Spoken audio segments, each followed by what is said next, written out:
Against all the odds, the Portland Trail Blazers have forced a decisive Game 7 in their first-round series with the Dallas Mavericks.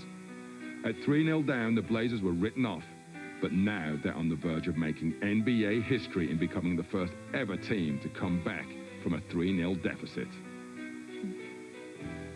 The Mavs haven't lost 4 in a row since March 2000, but can they stand the pressure? Great comeback or huge collapse? This is a fight to the finish.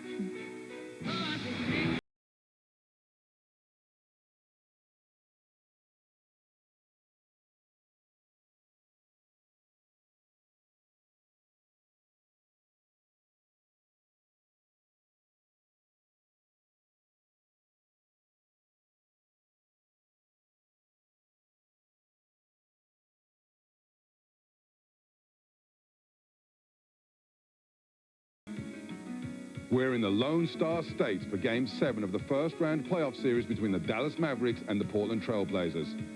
This is a win-or-walk contest, and the prize is a place in the Western Conference semifinal against the Sacramento Kings.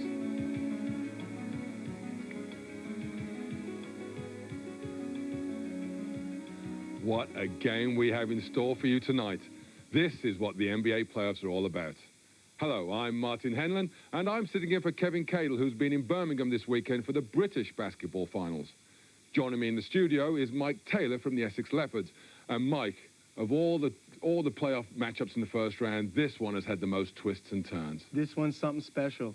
Dallas looked to have this all sewn up. Portland looked to be written off. They've made a brilliant comeback on the verge of making NBA history. Game 7 is going to be great. And just how are the Mavericks feeling going into this game? I think they got to be a little bit worried. Portland's played brilliant basketball the last few games. I think they're in a tough spot, but hopefully, for their sakes, they can get it done. It's been quite incredible that we've even got to a Game 7 in this series. Dallas were 3-0 up. Is a Dallas collapse or a Portland comeback? And Mike, it's just an incredible story looking at the graphic. Well, Dallas had the chance to put this team away, and they made a huge mistake of having a poor third quarter when they were going to get that fourth win. They gave the Blazers some life, and Portland's taken advantage of it. They have a lot of confidence they can win in Dallas, and I think it's setting itself up to be a game for the ages. You're 3-0 up. Which one of 4, 5, and 6 do you think Dallas thought they should have won? I think Dallas really thought they had Game 4. You know, they came out, they had a lead at halftime, had a very poor third quarter, and that gave the hungry, confident Trailblazers a chance to get back into the series. And it's just been one thing after another until it's been tied 3-3 Game 7. And Portland, not a team that's scared to play in Dallas. I mean, in the regular season, they went there and won, and they really gave Dallas a good thumping at the last end of the regular season. Well, again, it's about being the hot team right now. They're playing great basketball. They have confidence against the Mavericks, and winning in the postseason is about defending, rebounding, and having an inside scoring presence. They're doing those 3 things better than the Dallas Mavericks right now. And quickly, who's got to play big tonight in this game? Well, I think you take a look at the important players for both teams. For Dallas, you're looking at Nowitzki and Nash. And then on the other side for Portland, you're looking at Bonzi Wells and Rasheed Wallace. There's no argument about tonight's key matchup. It's the Mavs' Dirk Nowitzki against the Blazers' Rasheed Wallace. Nowitzki is a top candidate for MVP. At 7 feet tall, he's most dangerous when he gets open for the 3. The German started the series with back-to-back 40-point games, but Portland that seemed to have found a way to slow him down. They held him to only 4 points in Game 6.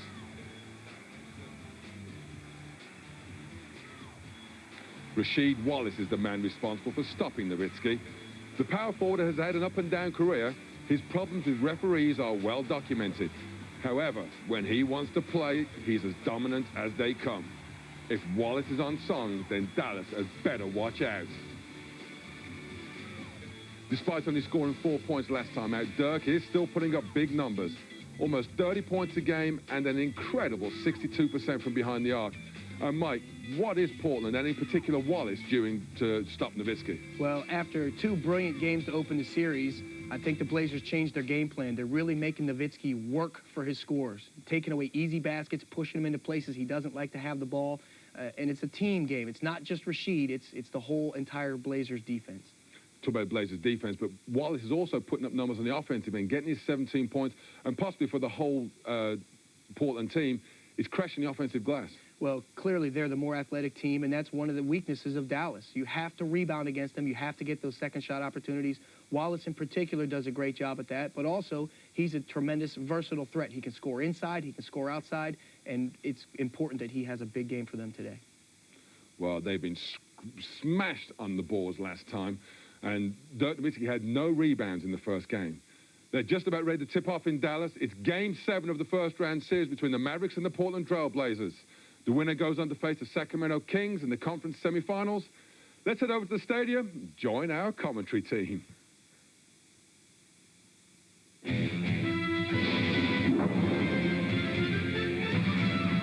Packed house at American Airlines Center as we get set for Portland and Dallas, and we take a look at the Bud Light starting lineups. Here's how they look. For the Portland Trailblazers, Stoudemire, Wells, Wallace, Randolph, and Sabonis. For the Dallas Mavericks, Nash, Finley, Nowitzki, LaFrentz, and Bradley. So the change in there, as D.A. talked about, Sabonis in for Dale Davis. He was maybe the most valuable player, quite frankly, in Friday night's game. There's the lineup. Stoudemire, Wells, Wallace, Randolph, Sabonis, Nash and Finley, the backcourt. Nowitzki, who had the terrible outing on Friday. And as he told Michelle, he'll never play that badly again. Don Nelson better hope so. Nelly's been there as both a player and a coach in Game 7s. And he's matched up against Maurice Cheeks before, but it was when Mo was a player. He's never been there as a coach, but he's been there as a player, and it's not without some history that you can win on the road in a Game 7. The Lakers did it last year. It's never happened in the first round. This is the first year they've ever had best of 7 in the first round. Don Nelson involved in one of the great moments. The third time it was ever done in 1969. The closing moments, Celtics at the Lakers, the old forum, the balloons in the rafters. Nelson's jumper hits the back of the iron, goes straight up and comes down through, and Russell runs off in his last game. The balloon's still there in the rafters of the fabulous forum. He's hoping some balloons are going to drop here in about 2 hours and 20 minutes.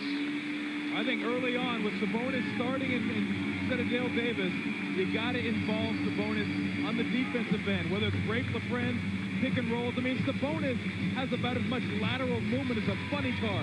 He cannot go side to side. Make him get out and defend. Show some respect for this legend, this future Hall of Famer. Sabonis should be coming off the bench. They should bring Ruben Patterson as the starter here. Play a speed game. Sabonis are concerned on Portland's side that he might pick up early fouls. Steve Javi, Babalani, and Joe Crawford, who threw it up, are officials. Steve Nash throws up the first shot. Way off the glass, and Sabonis immediately with his opening rebound. I feel like he got out of the way. He got out of the way early. He didn't want to shoot that ball. He was trying to pass it to someone else. Nobody was able to break free. Zach Randolph, who's been unbelievable in the last 3 games, gets it into Sabonis for the first basket of the ball game. Am I ever glad they started Sabonis? That's a little bit of a problem for Nara. Concerning a guy that weighs about 75 pounds. At least. Nara's got to attack offensively. You can't just stand out there on the perimeter with a guy 10 feet off you. Finley, mismatch on Stoudemire. And here's Nash left open. Now a running 15-footer. Steve Nash ties it in the opening minute. Dallas gets in trouble when they think too much. They just got to play, react, and go. David Stoudemire lost his footing, lost the ball to Nash, and he'll take it all the way. Nice transition defense by Portland. David Stoudemire hasn't gotten anything going yet. Steve Nash playing defense for the first time since game 3. Wells trying to feed Sabonis. Sabonis says, nice try, good thought. Not quite. Just loses the dribble going to the ground. Steve Nash wisely keeps the ball wide instead of trying to get it to the middle. This team might want to think about pulling back a little bit there to give a better passing angle. First time Rasheed Wallace has touched it as the inbound man. 9 on the shot clock. Nash is licking his fingers to play defense today. That's how serious this is. And again, Stoudemire slips. 1 on the shot clock. Wallace got it away. And the rebound, Nahara snaps it over the head of Zach Randolph and snapped it too hard.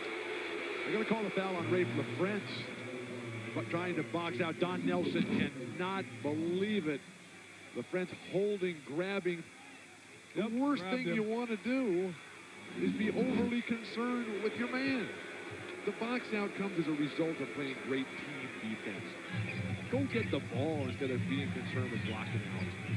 Problem is, when you can't out-jump somebody, you got to box them out. It's not how high you jump, it's where you are and when you jump. Beautiful passing. Sabonis. Throw it down early on. He had 2 of those the other night. He's got the 4 points for Portland to tie it up.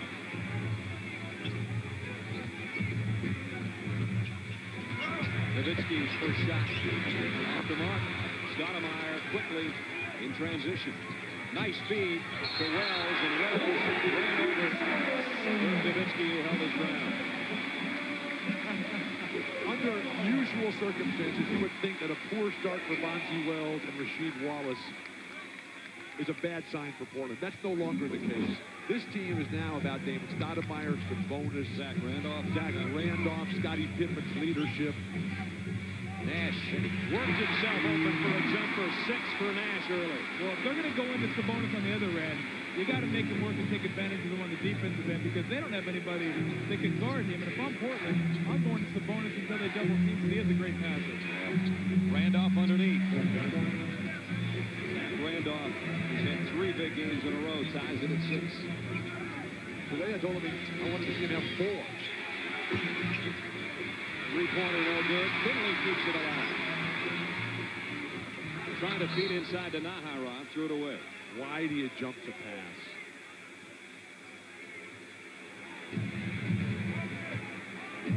Opening 3 minutes. Tied at 6-6. David Stoudemire knows he's not coming out. He'll be able to play through his mistakes. Got it. Sabonis misses the outside jumper. Nowitzki to rebound. But it's a terrible pass to Sabonis. It's just way out of his shooting rhythm. And a whistle and a foul on Bonzi Wells. That's going to be 2 quick ones.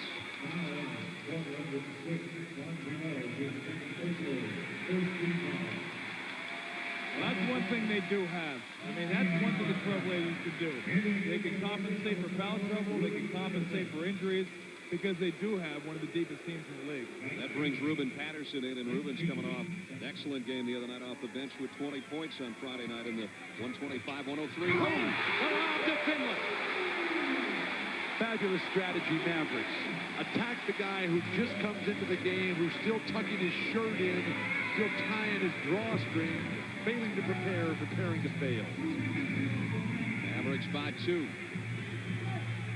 Randolph against LaFrentz. Now inside. 2 on LaFrentz. 2 on LaFrentz in a hurry.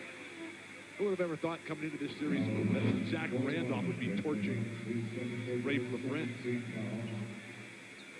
From floor cam, Michael Finley giving Dallas a lead.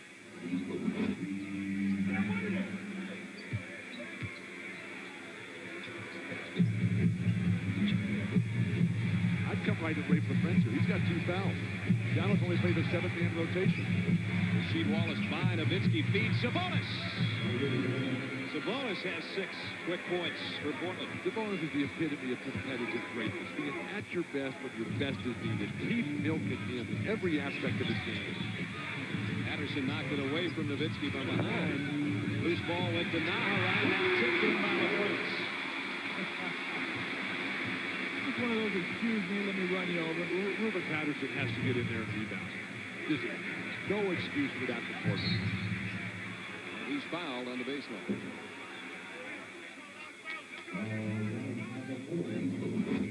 Everything for Portland at the hoop. Can't even remember a perimeter shot that they've made. Sabonis took one, and that was a clanker. The other night, 24 of their 49 field goals, layups, and dunks. It was, as Bill said, a throw it down-a-thon. 4 baskets, 4 layups. Nice adjustments by the Mavericks. Inside Randolph. The French challenged him. Zach got it back. Now Patterson's jumper. Sabonis last touch. Bounce to Dallas. Rafe LaFrentz, as a shot blocker, is at his best coming from the blind side. He's never going to be an on-the-ball shot blocker. Dale Davis played just 9 minutes in Game 6 before pulling that groin. penetrates and got it outside to Nowitzki off balance. 15-footer, no basket, Joe Crawford says. But Nowitzki's struggles continue. This time, no fault of his own, because his teammate sets an illegal screen, and that's 3 fouls on Rafe LaFrentz. Sean Bradley, still no sign of him. Don Nilsson, the future Hall of Famer, coming with Adrian Griffin here. And LaFrentz will sit. But now they're going to be real small and real important for not just Nowitzki to get on the defensive glass. Everybody on that team has to hit somebody and get in there and battle for defensive rebounds. How about Rasheed Wallace in the low post here? No, he's out on top. Rasheed for a 3. Whatever. Sabonis inside, another layup. 8 for Sabonis. We're tied again. All the way through, we've been tied. And Nowitzki looks frustrated, lost, abandoned. Somebody do something to help him get in this game. There you go. Nahara trying to get around. Sabonis did, but he missed the shot and ran off the rebound. Stoudemire, pull up 3. Got it. Boy, how well has he played the last 3 games? Completely taken out Steve Nash. And Steve Nash is an all-star, and the first half of this season was the best player in the entire NBA, forcing Don Nelson to take the first of what promises to be many timeouts today. And Nelson gives Nahara an earful as he walks to the bench. It's Portland on the road, leading by 3.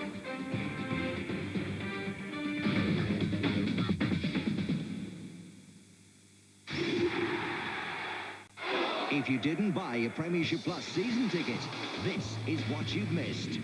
Would you believe it? This is unbelievable. You won't see many better than that. Fabulous skill, really. Don't miss out again when it all kicks off in August. Premiership Plus season tickets are available now. Buy before the 27th of May and see 40 games for the special price of just £40. Tune to Channel 433 for more details or call 08705 160 160.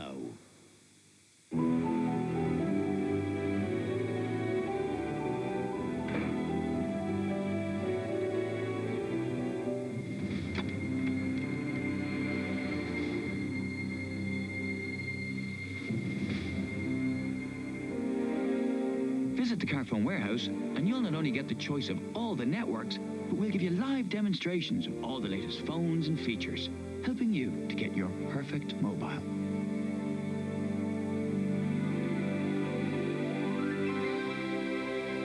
If you want to get the most out of your mobile, visit the Carphone Warehouse. If you're not using Roundup, that perennial weed you thought was dead could come back again and again. Most weed killers only kill the leaves. Roundup kills the root. And if a weed doesn't have any roots, it can never come back. Roundup kills the root, kills the weed.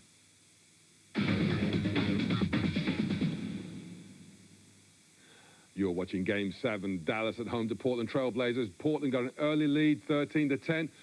And don't forget, you can email us. We'd love to hear from you. Hit us at nba@skysports.com. Give us your questions and comments. I'm sure Mike will be ready to answer. And Mike, explosive start of the game. Any first thoughts? Well, definitely fouls have been an important factor. Both LaFrentz and Wells, key players for their teams, forced to miss time to the bench. The big key has been the Blazers going inside to Sabonis. Playoff basketball is about establishing the post. Sabonis is doing it early with 8 points for the Blazers. And Sabonis has come out large early on. You know, Rasheed Wallace, who's known for scoring and defense, but here gets to the basket, penetrates, and finds the ancient Lithuanian who gives us the big basket. And, you know, Sabonis has just been tremendous starter and a surprise starter. Definitely a surprise starter, but it definitely signals the strategy for the Blazers. Let's get back to the action now and see what Dallas can do. The Mavericks lineup severely altered by Rafe LaFrentz. Watch the pick on Rasheed Wallace. That came at 7:07 of the first quarter, giving LaFrentz his 3rd foul. And the points in the paint, as it was Friday night, all Portland. Rafe LaFrentz cannot step into setting those screens as Sabonis is just overpowering LaFrentz, Nahara, Nowitzki. We haven't seen Sean Bradley yet. He was a non-factor in Game 6. 4 for 5 shooting. Perfect start for Sabonis. He's just too big for them down there. For the series, Sabonis is shooting 71% from the floor, so he's had a lot of those.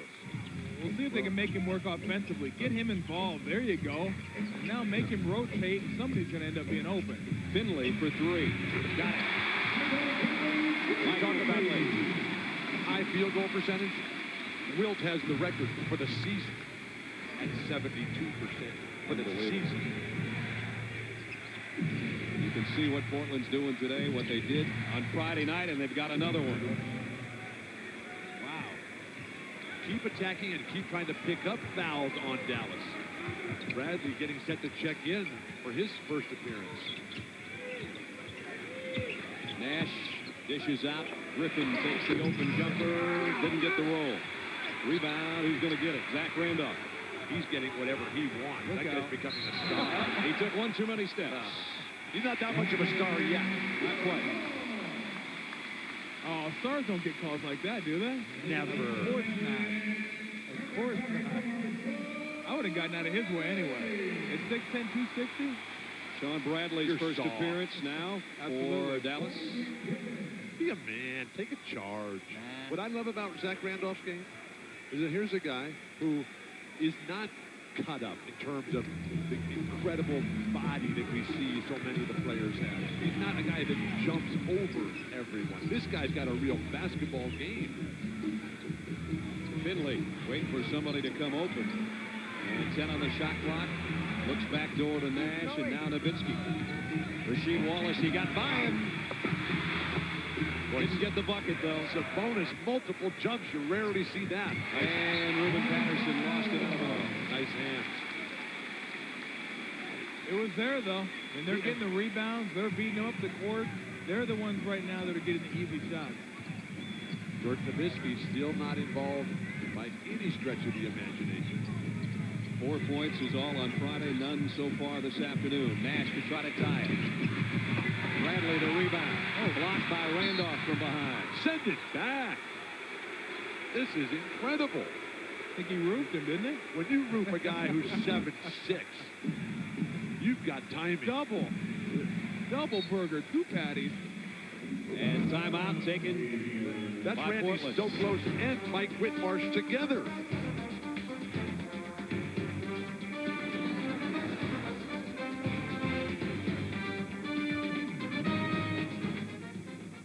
Wow, 15-13, Portland up on Dallas. And Mike, looks like Portland's holding their own right now. Well, I think the game's going exactly according to their plan. They want to establish the inside. They've been able to do that. They want to take away Nowitzki. They've been able to do that.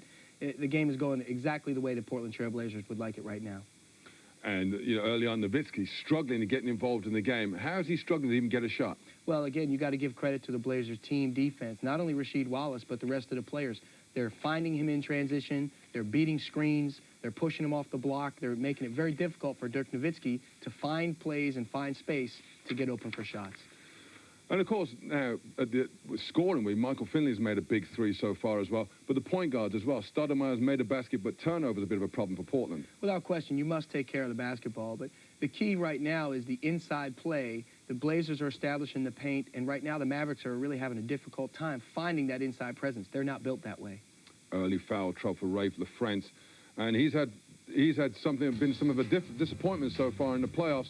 But Zach Randolph, he's been the catalyst in Portland's comeback in the series. And Mike, he's coming up big again already. Well, he is, and he's got a great opportunity here to make an impact on the game. LaFrance got the early fouls, which is really hurting Dallas right now. Randolph can rebound, he can score in the post, and he's making plays for his team. Zach Randolph has upped his scoring average from 8 points in the regular season, 13.8 now. Now he's got LaFrance in foul trouble. What can Dallas do to hold the young fella down? Well, right now they're going to have a difficult time because of the adjustment putting Sabonis in the starting lineup. It throws the matchups all off. The game right now, the matchups play right into the hands of the Portland Trail Blazers. Real quickly, is Dallas going to make any quick changes? Well, I don't think they can. They have to try to put Sabonis in ball screen situations and get him isolated. You'll see them maybe go to Nahara or something one-on-one to try to take advantage of his lack of foot speed. But their roster, they don't have that big post guy to match up. I'll be surprised to see Nahara go one-on-one with anybody. It's 15-13. Portland's leading Dallas. Let's get back to the action. Dirk Nowitzki scoreless So far in this game, only 4 points on Friday, and Maurice Cheeks gives a lot of credit to Rasheed Wallace' defense in the last game and change. I think Rasheed has been in his face from the outset. I think that is a key. The other night, he even got his hand on a couple balls to maybe block a couple of them, and maybe had Nowitzki thinking a little bit about it. But for the most part, we've tried to stay home on him because he's been a main guy, obviously getting 45, 46 points. He's been a guy that's been able to propel them to some victories, and if we can shut him down, we feel like we give ourselves a better chance of winning. Frustrating him here today, too, fellas. But the beauty of selective memory. Dirk Nowitzki had 46 in, what was that, game 1? Right now, though, nothing's happening for Dirk. Well, they're just making him work hard. I mean, he's going to have to work hard, not when he gets the ball. He's going to have to work extremely hard just to get the ball. I disagree with that. I think Dirk Nowitzki is like Kobe and Tracy, that the defense is not a factor. Steve Nash forced that turnover. You try to play it, but I don't really think it has anything to do with what kind of game he has. I think this is a major self-check by one of the game's future stars. Oh, goodness gracious. Sean Bradley's jumper missed. Sabonis with a rebound. Both Nowitzki and Rasheed Wallace off to very quiet starts. Randolph outside. And Nowitzki finally a rebound. Went the other night without one. The great thing about him getting the rebound on the defensive end, he can push it himself. He can start his own fast break. Finley goes down hard. No whistle. Here comes a 3-on-2 for Portland. Wow. Not quite how you draw it up. Finley looks down to the three-point line, goes around Sabonis and had it rejected by Wallace. Blazers are angry down there on defense. Anything that comes inside gets blocked. Ruben Patterson is having trouble connecting his brain and his hands.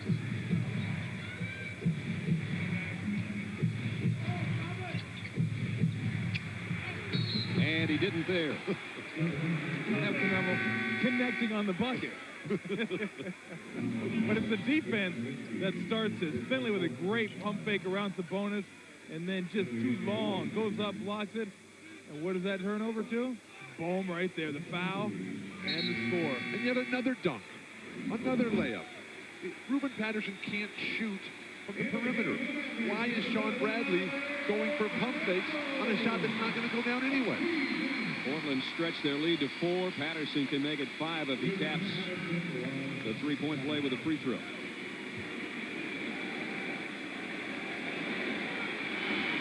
And he does. Log on to NBA.com for exclusive 2003 playoff section featuring live post-game press conferences, photo galleries, video highlights, and a lot more. Love it live on NBA.com. It's a 5-point Trailblazer lead now. Portland on a 10-3 run. Finley over Patterson. Tough shot, another air ball. Had one of those the other night. I'm going to tell you what, if you're relying on those all day, you might as well pack your bags and head on vacation. Never execute the shot. You just fake. You come to a stop. The guy doesn't go for that first fake. Give it up and get on the move again. Scottie Pippen and Stoudemire will bring it up. For a team that relies solely on offense, the Dallas Mavericks finding themselves in a world of trouble. Pippen played briefly on Friday night just to get in the scoring act. Stoudemire misses a 3. And Dirk Nowitzki the rebound. And Nowitzki, as Tom said, bringing it himself and taking it himself. Got it. He let his own break. Can do it as well as anybody. Mavericks went over 3.5 minutes without a field goal. Coming with the big zone defense. Rasheed Wallace inside. Haven't seen that in a while. Nahara, Van Exel, and Nowitzki come together. Van Exel got it.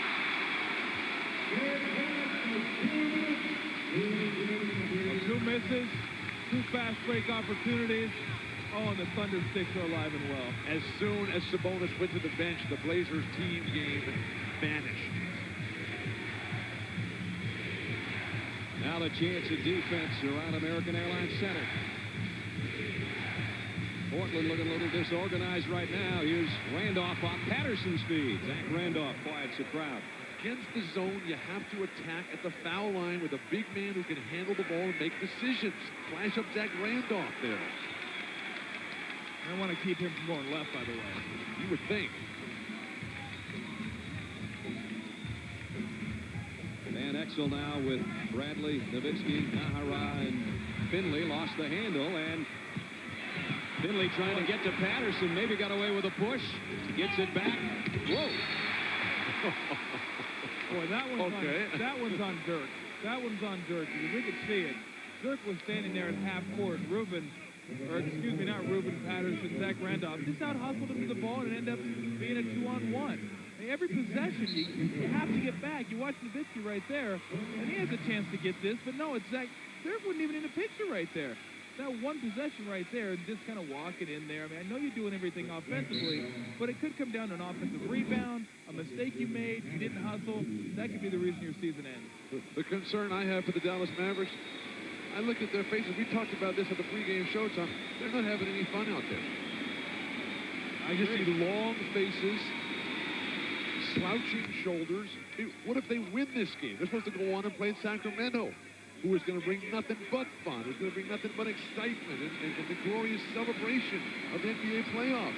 You know, the Mavericks are out here feeling sorry for themselves. You better tell Sacramento they're bringing all that, because I'm not sure they even know. They know. They're resting, we know that much. Patterson got them both. They haven't played since Wednesday when they trounced the Jazz. So the lead goes back to 5, 22-17. Final minute, first quarter from Dallas. Nowitzki had Wallace in the air, and now the off-balance jumper is short.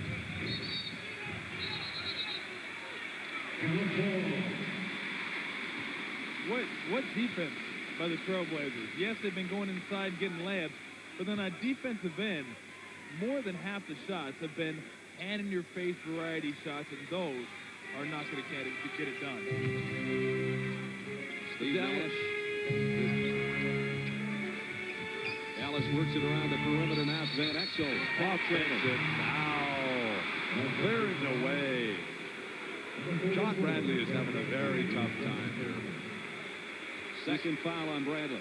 John has come with the attitude today that he's going to try to be a tough guy, that he's just going to try to throw his arms around and try to basically intimidate. This is a game of skill. You got to come out thinking, I'm going to rebound, I'm going to run, I'm going to block, I'm going to throw it down. Stoudemire an open three. Patterson keeps it alive. Rubin goes right back up and had it blocked. Portland has a foul to give here in the waning 10 seconds of the first quarter.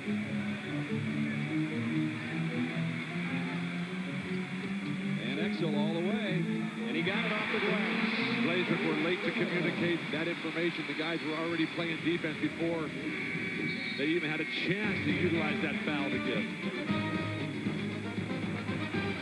Portland with a lead on the road. Can they pull off the miraculous comeback from being down 3-0? They're off to a pretty good start. While Dallas got the last basket of the quarter, Portland handled the quarter. They lead 22-19 at the end of one. You're watching the NBA on ABC Sports Championship Television.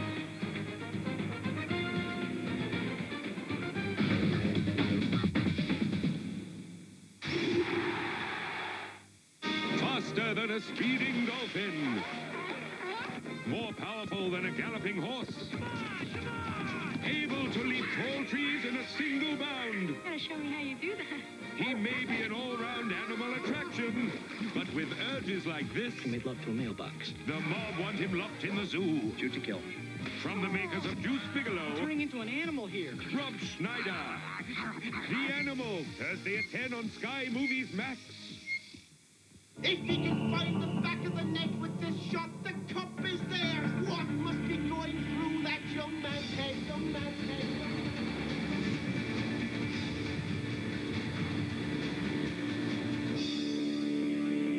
Will he be going home to a hero's welcome tonight?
rates from as low as 5.6%. Homeowners can get a range of personal loans at Halifax.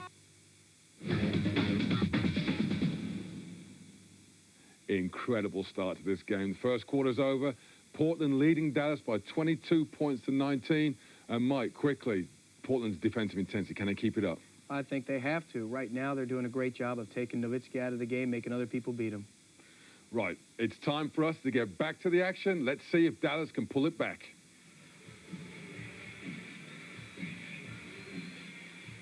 Portland leading on the road by 3 over Dallas on Dallas home court, 22-19. Let's check in with David Aldridge. D.A. Guys, before the game, Scottie Pippen made it clear. The Blazers get back in this series by playing defense. He thinks that Dallas is more concerned about shooting threes than with guarding people, and he thinks that Portland wins that matchup if that's the case. Michelle, what's going on with the Mavericks there? Well, Del Harris thinks differently. He's telling his team deny passes underneath the foul line, and he said, by the way, the officials don't look like they're going to be calling a lot of fouls down low, so go ahead and be aggressive. Brad? The only guy in foul trouble is Raef LaFrentz with 3, and they came in the first 5 minutes of the ballgame. But Sean Bradley has 2 as well, and this is the team that only plays 7 players, Dallas. So if either of those guys continues to play out of control, it's going to cost the Mavericks dearly. Bradley in there right now and avoided the foul, but he gave up the basket. What that zone offensive execution. Flash the guy to the elbow, the high post, cut the guy along the baseline, layup city.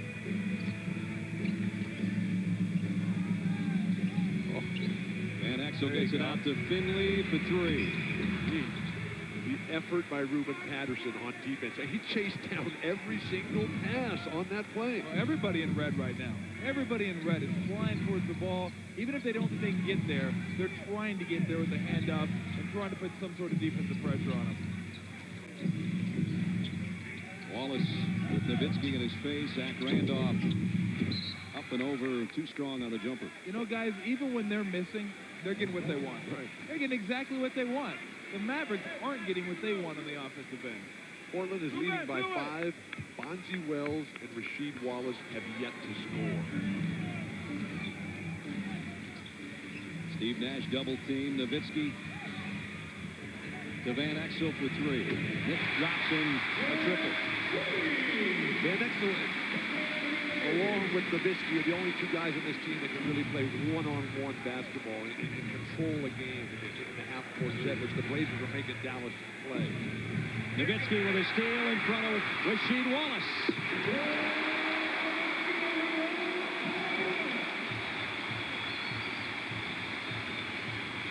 A little bit of Maverick defense. Tied at 24 all of a sudden.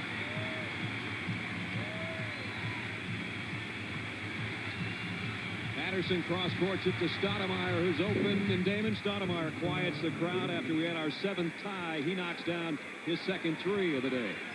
Fire it up, Nick. I am shocked that he didn't jack that 3 out. Portland 27, Dallas 26. We're under 10 minutes in the half. I'm surprised they haven't gone to Scottie Pippen. Not a great low post player, but he's got Steve Nash guarding him. Nice. Pippen, nice fake, and he missed the hook.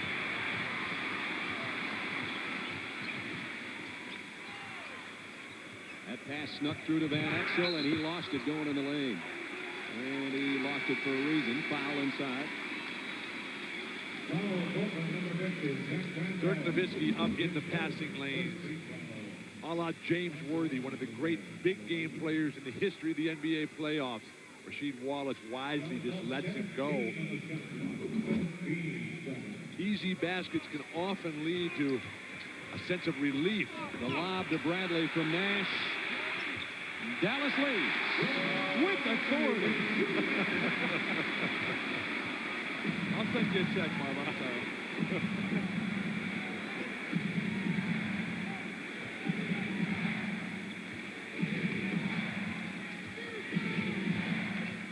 8 on the shot clock. Stoudemire on the dribble, and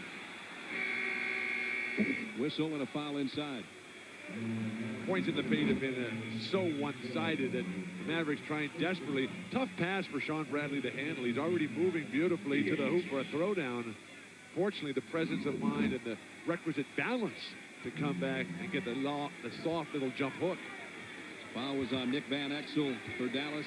So Portland down by 1. Aren't you going to thump that on somebody's head, though, if you're 7'7"? Oh, Scottie Pippen for 3. And the rebound, Nowitzki. Dallas has hit its last 4 shots. Nowitzki trying to make it 5 in a row. Not quite. But he drew a foul. And a timeout. We've been tied 7 times. Right now, Dallas has regained the lead. At home, they're up by 1.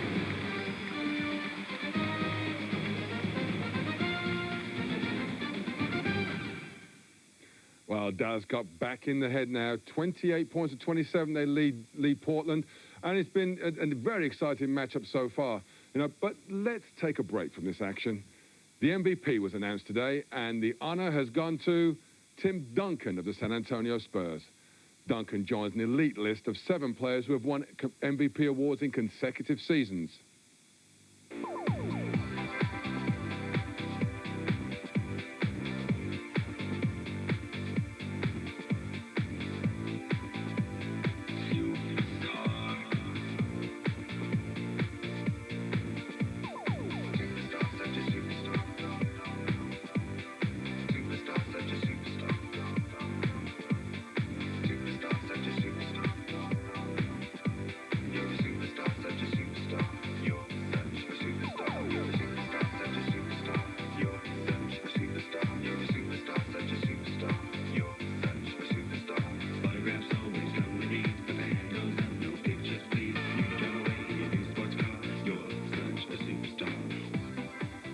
Tim Duncan was certainly my MVP of the season this year, and Mike was the one you would choose. Well, I think so. Tim Duncan has done a great job. The Spurs have had a super season.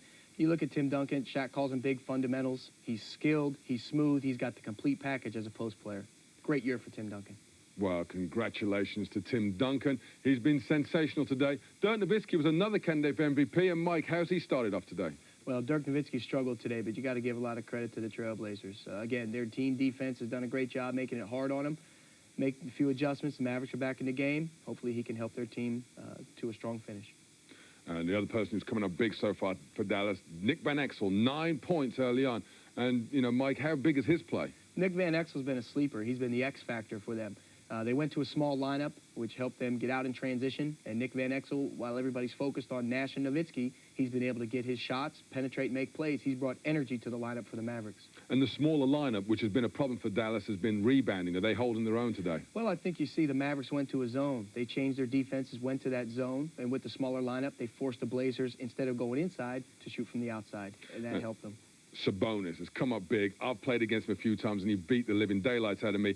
He's played tremendous in the early going in this game. Do you think he can keep it up for 48 minutes? Without question, I think you see them limiting his minutes. But you're talking about one of the greatest basketball players to ever play the game. We're seeing a shell of what he once was.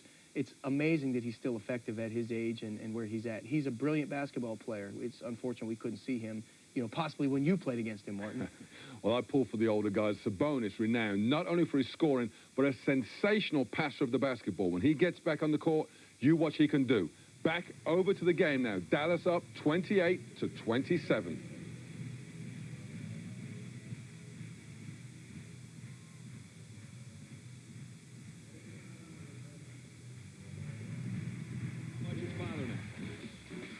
Certainly with his shoulder, I mean, it's not his shooting shoulder, but when you're raising up to shoot, both the shoulders you have to use. But I tell you the big difference for me today, so far 5 defensive rebounds, and as we've seen, when he gets the ball off the glass, he creates problems because he gets it and he goes. But the numbers, he's never going to say his shoulder is bothering him. In games 1 through 5, he was averaging 35 points a game, shooting 55% from the field, leading the NBA playoffs in scoring. Game 6, absolutely nothing. 4 points, 0 rebounds on 2 for 11 shooting. What's that? That's a bad shoulder. It was the first time in his life in playing that he'd ever played at least 20 minutes in a game and never gotten a rebound. That's what happened the other night. Dallas now with a 3-point lead. That's as big as they've been able to stretch it out so far here at home. What a pass by Wallace. Sabonis blocked by Nowitzki. You got to be loving it if you're Dallas right now, don't you? It feels like they're down. They're up 3. Sabonis and Pippen have not been able to continue the momentum that Portland built early. I don't think that ball ever touched the rim, so the shot clock stays as is. 10 seconds. Off the Portland inbound, McGinnis has just checked in. He and Pippen in the backcourt. Scottie Pippen's jumper off the glass, a little too strong. Rasheed Wallace and Bonzi Wells have still yet to score. Scottie Pippen has no feel for the game right now. The contributions he's going to make are with leadership and with giving his teammates confidence, not with skill and execution. That loose ball foul is on Sabonis, his first. Nash, Van Exel, Finley, Nahara, and Nowitzki on the floor. Nowitzki trying to tip in. Nash is miss and can't. Here comes McGinnis and Pippen. Good pass. Scottie Pippen, first basket for him. That's a nice slide to the side by McGinnis. Takes the ball to the wing when there's only one defender back. Van Exel through traffic and fouled by Sabonis. That's an offensive player right there. Offensive player, how do you get the foul? You jump into him. But the Blazers, once again, getting out of the break. McGinnis, nice job. Getting a nice catch by Scottie Pippen. This is a guy right here who you don't look in the box score to find out his value to his team. It's deflections. It's finding guys that are open. It's running the break and setting the defense. And that's how you judge Scottie Pippen's value. Van Exel having a good first half. Join us next Sunday. We'll head to L.A. Game 4 of the Western Conference semifinal series. Lakers and the Spurs. Tim Duncan against Shaq Kobe and the 3-time defending champions. Coverage starts next Sunday, live 3 Eastern on ABC, home of the NBA Finals. Van Exel has 11. He leads the way for Dallas. We always say big 3. You could literally say big 4. This guy can go off for 30 points on any given night. Sabonis against Nahara. He floors him. They're going to call that a Nahara for pulling him back down. Bob Delaney right on top of it. Scottie Pippen trying to bring the team together as Mark Cuban absolutely could not believe this He's trying call. to pull him down. He's trying to hold himself up. He got run over. He got run over right there. He didn't grab him. He got run over. Try playing some defense by moving your feet. He did get him moved right off the ground. Turnover, Dallas trying to run. Van Exel's had the hot hand. Not that time. And here comes a 3-on-2 for Portland. Pippen feeds underneath, and still Bonzi Wells hasn't scored.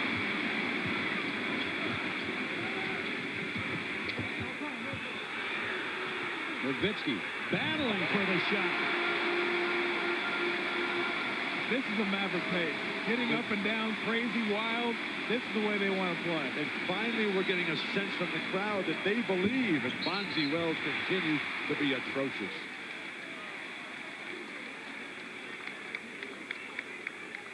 Dirk Nowitzki is trying so hard. He dribbled from one side of the court to the other and then stepped through and underneath 2 guys to force this ball up. Now, that's the Dirk Nowitzki we've come to know and love.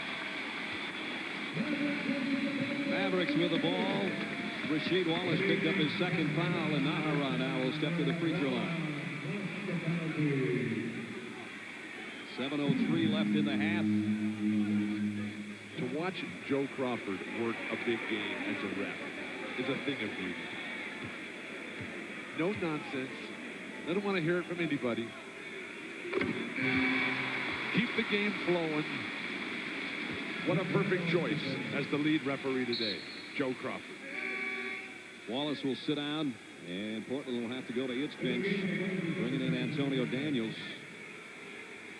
Scottie Pippen sits down. And this is a bad sign for Portland because Scottie, every time he's been in, he's played great. Now, for the first time, he doesn't get anything done as Rasheed Wallace has contributed literally nothing to the Blazers' cause today. And now the confidence ebbs for the Portland Trailblazers. Lead stretches to 7. McGinnis. Randolph trying to feed down low, and Nahara with a steal. Finley pull-up jumper. Nahara underneath. And he walked with it. skipped a little bit after working so hard to get his hands on it. Tom, you hit on it. Pace. All Dallas. Yeah, I mean, they're just firing shots. If you're open, you shoot it, you get it, you go, and that's the way they play. Of course, it helps if you pivot foot. Portland with a timeout. 6:39 remaining in the half. Dallas has regained control of the game.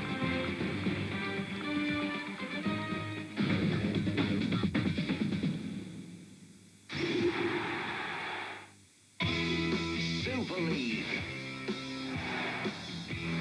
British Superbikes. National Cricket League. Conference Football Playoffs. And Speedway. An action-packed bank holiday, all live. Starts tomorrow from 1 on Sky Sports.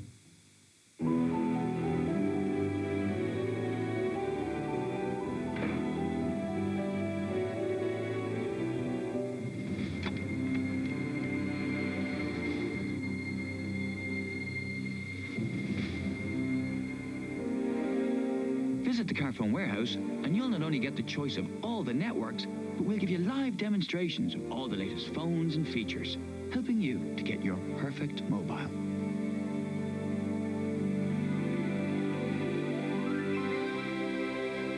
If you want to get the most out of your mobile, visit the Carphone Warehouse.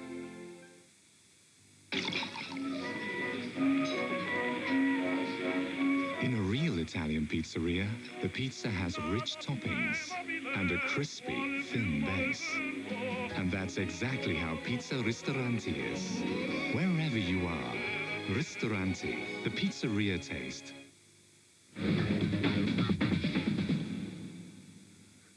Welcome back. Dallas lead in Portland, 36-29. And don't forget, you can get us on the emails. That's nba@skysports.com. And we've got one here from Ronan in Dublin. Thanks for contacting us, Ronan. He asked if we think Dirk Nowitzki has to rebound from his subpar Game 6 performance. Well, he's been sensational so far. Dallas at home leading over Portland, 36-29. Portland started great in the first quarter, and they have really fallen off.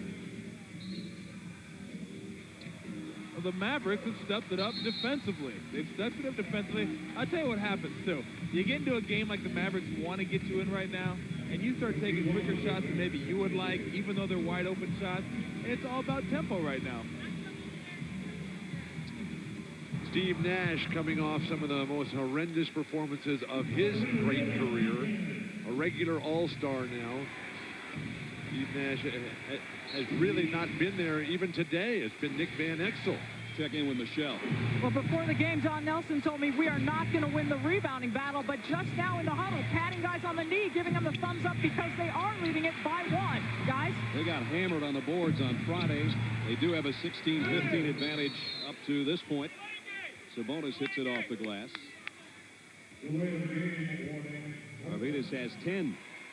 And there's the rebounding story after the 45-32 advantage for Portland the other night. Where has that been for the Blazers? Sabonis so successful early on. Ooh. Nash with a brick of a 3. Finley keeps it alive.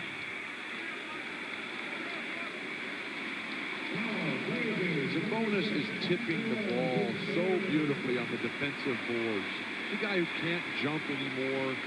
The guy who used to be one of the greatest players in the history of basketball.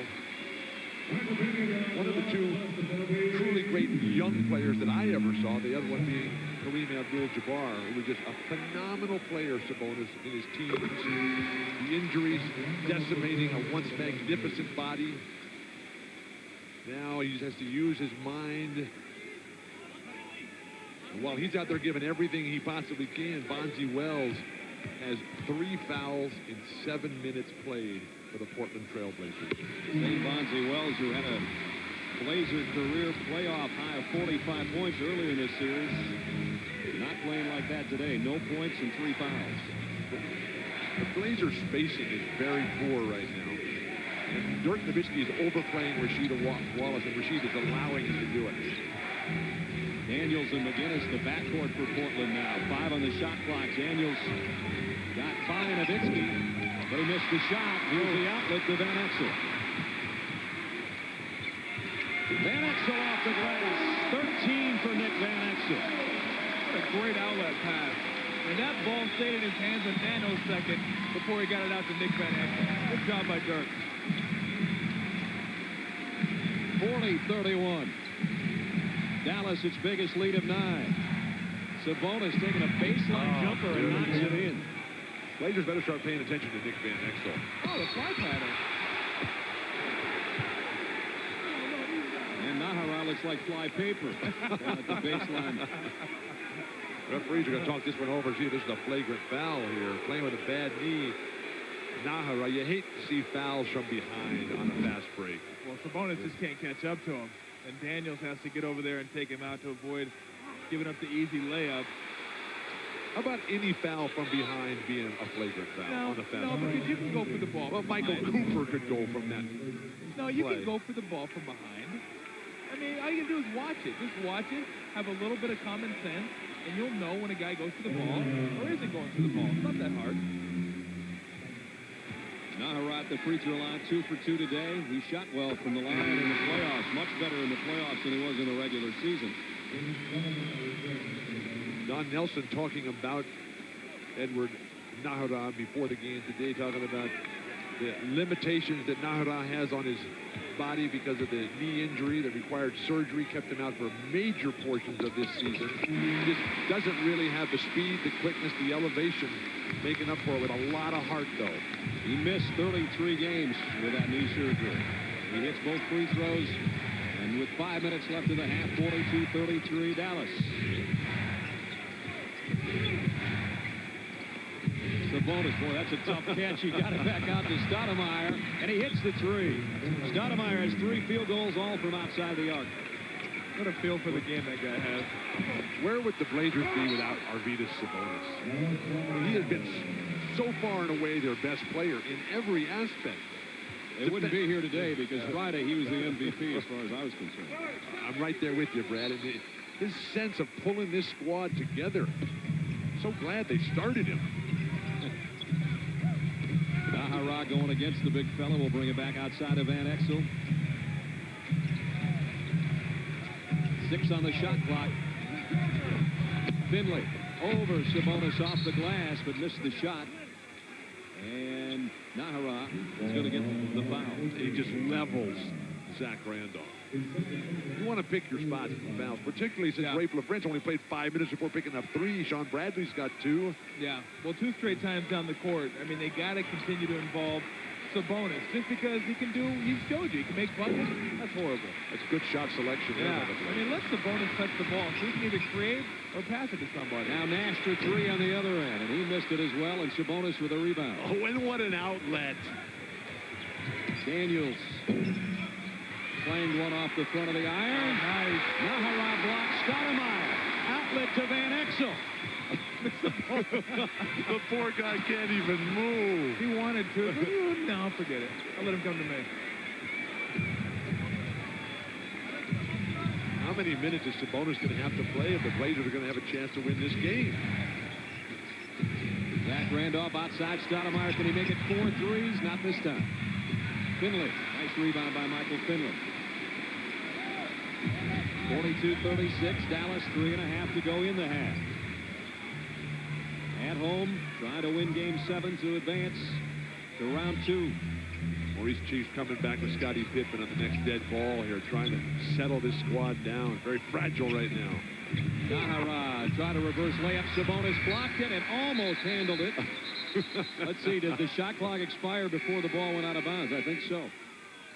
And that would give it to Portland. And it is Trailblazers ball. It was last touched by Sabonis, but the shot clock expired before that ball went off his hand and out of bounds. What a masterful performance by Sabonis as to how to play basketball. It's not about jumping high. It's not about running fast. It's about thinking. It's about pulling a squad together. Can he do this in the second half, though, playing this many minutes? That's the question. He may need to go get some ice, some major ice at halftime. Zach Randolph, tough shot inside, had to muscle it in there. Nice job, but you got to make him turn back towards the other shoulder. As well as Zach has played, it has no comparison to what he did in games 4, 5, and 6. Right. Over 20 in each of those. Dallas has missed its last 5 shots. They double team Nash. Finley's open though. In and out, Sabonis with a one-handed rebound. He is just doing everything right now for them. I love that meat hook rebound. There's a reach out there. That's like pulling off a peach. Dallas still in front, but their lead has dwindled to 4. This is ABC Sports, the new home of the NBA Finals.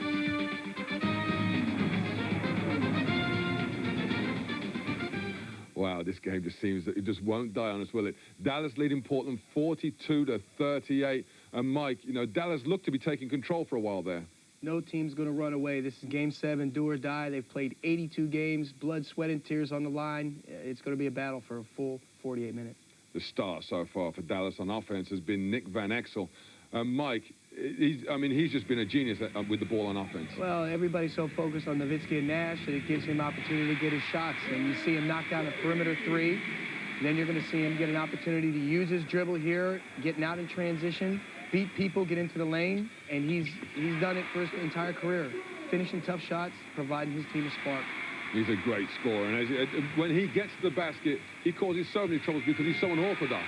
He's a left-hander. Guys aren't used to that, and he's got great touch, ability to finish around the rim. Van Exel's performance has been tremendous. And also, Dallas has been a good job on the rebounding end of the court as well. Well, again, as we established earlier, you must defend, you must rebound, and you must get an inside scoring presence. They don't have the inside scoring presence, but they're defending in their zone, and they're doing a good job rebounding against this Blazer team. Speaking of defense, you need to take a look at the Dallas' zone. And, Mike, tell us what that zone defense is doing to Portland. Well, what they're trying to do is spread out. They're trying to keep the Blazers on the perimeter. Look at them just standing, moving around. They're matching up with guys in their zone, communicating. And they'll live with Stoudemire. He's hit a few threes, but they'll live with the Blazers shooting from the perimeter. If they can get rebounds and get out in transition, that helps their team. Especially if it leads to Nowitzki scoring. He's been struggling to get his baskets early, hasn't he? Well, again, you have to understand, the Blazers have done a great job game planning to take away Nowitzki and make other people beat him. It's not easy on Dirk out there. He's working extremely hard. If he can get some more baskets in transition like that, it'll really help Dallas.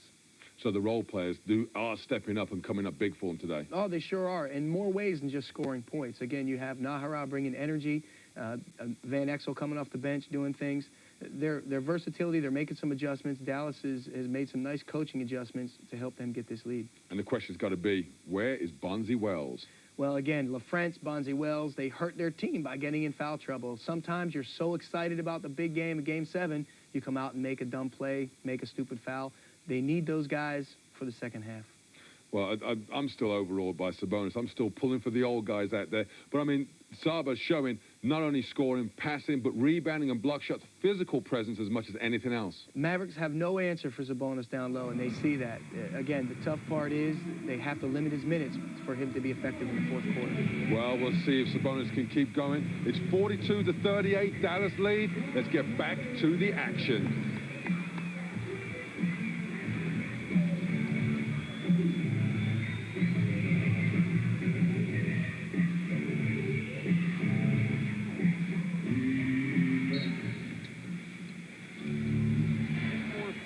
Attempts per game. Maybe the Maverick defense has gotten so bad that they've just stopped fouling down low. Zach Randolph outside. Stoudemire sets and knocks down his 4th 3 of the first half. Damon Stoudemire, he and Sabonis have really been the offense. And remember what a horrendous start it was for Damon, who just couldn't even find the handle at all. I might not leave him. 8-0 run now for Portland to make it a 1-point game. 2 minutes left in the half. Van Exel trying to get it to Bradley. The ball's kicked inside. How sad for Scottie Pippen, though. Just can't even guard anybody anymore. Stoudemire so hot, moving beautifully without the ball. Get it in the post, draw the defense down, then lay it right back up. But Scottie Pippen, a 10-time all-defensive player in this league. Second most playoffs ever played in the NBA. Just out there limping around on one leg. Van Exel misses. Portland rebounds, and now it's the second time the Mavericks have gone over 3.5 minutes without a field goal in this first half. 2 droughts of 3.5 plus. Rashid yet to score. 0 for 4. Got the pass into Sabonis. He was too deep. Give the rim a roof on that one. Beautiful pass by Rashid. How can the guy that's your main star have no points in the first half of a playoff game? In the 7th game, the mother of all games. Oh, my. Sabonis, another board. Who's running with Stoudemire? He's waiting for somebody. He says, I'll take it myself. What a pass. Out of bounds to Dallas. He had 3 guys running with him. They're just all wearing white. Maybe the kind of play when you look around, see nobody with you, you pull it back out. Sabonis sit this one out the last minute 9.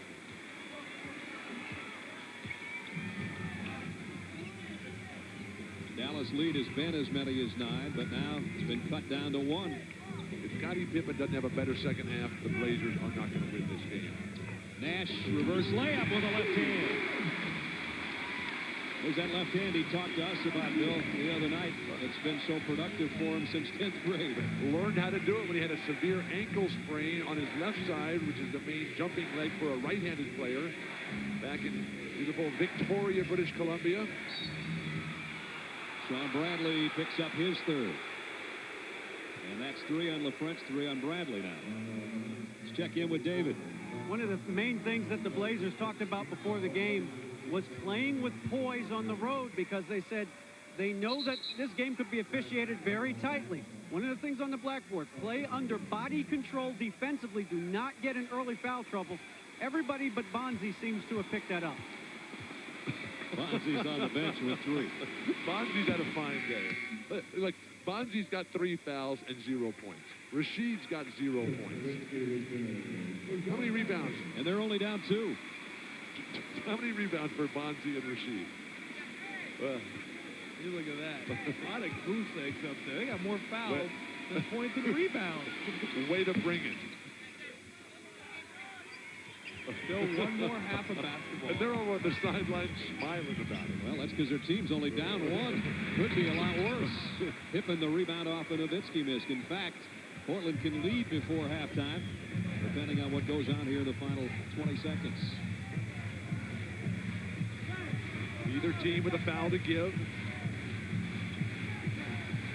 8 on the shot clock. Ruben Patterson trying to back in on Nowitzki. Nowitzki with a foul. Wow. That's not a good sign for Dallas. Don Nelson played with some of the greatest defenders of all time. Bill Russell, John Havlicek, Paul Silas, Don Chaney. Tomorrow night on TNT, as we take a look at the games coming up, Boston and New Jersey at 7 o'clock, the Lakers in San Antonio at 9:30. Tuesday night, Detroit and Philadelphia on ESPN. And then the winner of this one against Sacramento. Ruben Patterson, 7 points in the ballgame. He hasn't missed from the free throw line. He's 4 for 4 now. Portland's done a nice job getting back into this game, getting back to what they want to do. Defense, half-court offense. Dallas kind of lost it there. They had it there for about 5 minutes where they had it going, and then all of a sudden they just decided to go one-on-one and half-court offense. They had the crowd going. The crowd was ready to just push the Blazers right into the grave. And instead, Portland leads. I would double team Nick Van Exel right here. The ball may not leave his hands. No. Only for the shot. Only for the shot doesn't leave his hands.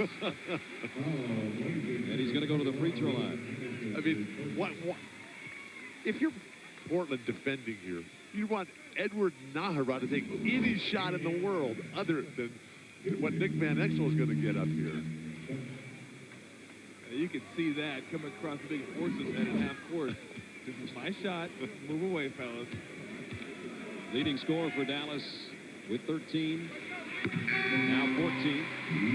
The tie again at 45, at least momentarily. Nowitzki will sit the final second. So they bring Sabonis in. They're probably going to try to throw a deep pass to him, I would imagine. Watch him catch and lay one off. Either that or a hook shot. Scotty's saying get underneath the basket. Van Exel's second free throw, no good. Stoudemire knows there's not enough time there. And for the 9th time tonight, we are tied. Dallas' biggest lead was 9 points. Portland on a 12-3 run to close the half down, and we're dead even in Game 7 here. Who's going to advance to the next round of the playoffs? Dallas hoping they can do it at home, or can Portland pull a miracle and win 4 straight, as nobody has done ever in NBA history? We haven't gained much knowledge in that quest right now. We've played a half, and it's 45-45. Verizon Wireless halftime report with Mike Tirico is coming up next. Portland Trailblazers on the road. Dallas with big question marks in their eyes coming in. Could they avoid the disaster of losing 4 straight? Through a half, we're even.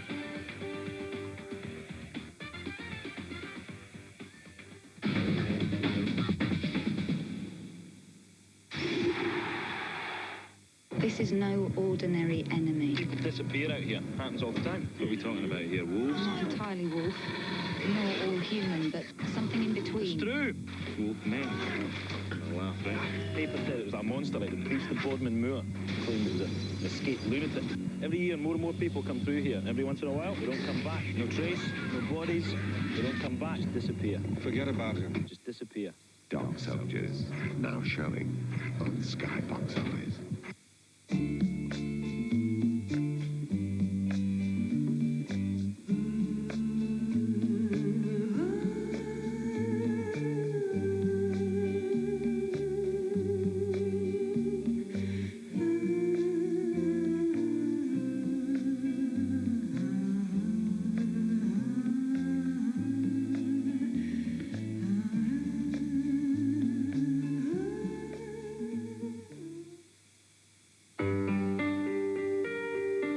A new world online. Just imagine.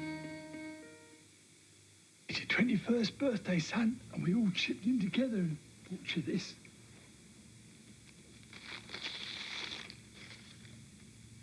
Posh noodle? Yes, son. It's not your ordinary pot noodle. It's for special. It's imported from the Thailand, it says there. It's more expensive, but that doesn't matter. Take it back. You can't afford this, Dad. No, son. It's yours. Happy birthday.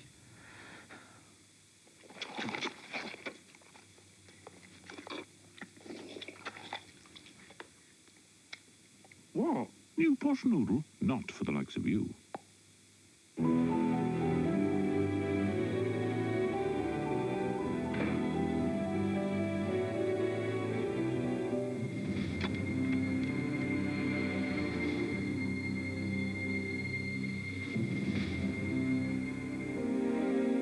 Visit the Carphone Warehouse and you'll not only get the choice of all the networks, but we'll give you live demonstrations of all the latest phones and features, helping you to get your perfect mobile.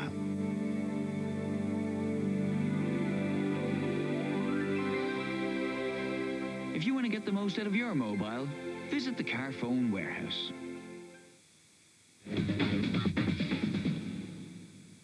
Hi, I'm Steve Nash of the Dallas Mavericks, and you're watching the NBA on Sky Sports. Welcome back. It's Game 7 of the first-round matchup between Dallas Mavericks and Portland Trailblazers. The score is 45 points apiece. And Mike, what do you think about this game so far? I think it's everything we could ask for in a Game 7. 45-45, looking at the stats, pretty even. Rebounds, that's good for the Mavericks. It's great that they've gotten to the foul line 12 times compared to 3 for the Blazers. Assists and three-point field goal percentage favoring Portland, that's because of the Dallas zone. I think Portland's done a tremendous job passing the ball first half, but Sabonis coming up huge for Portland today.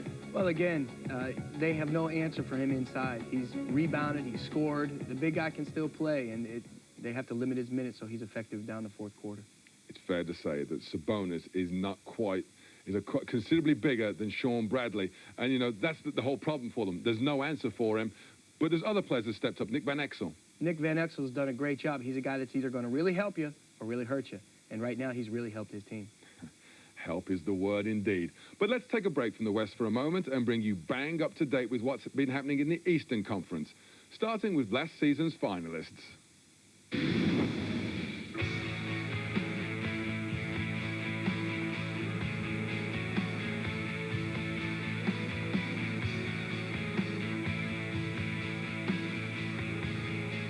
The Bucks stop here. Last season's Eastern Conference champions, the New Jersey Nets, ended Milwaukee's playoff hopes with a 4-2 victory in the 7-game series. Jason Kidd had a triple-double to cap another consistent series for him, while Kenyon Martin has been the go-to guy on offense. He paced the Nets in scoring with 22.3 per game. The Nets will now host the Boston Celtics, a repeat of last year's conference final, which they won convincingly 4-2. The Celtics also took 6 games to dispose of the Indiana Pacers. Unsurprisingly, Paul Pierce has been the man. He led his team in points, rebounds, and assists throughout the series.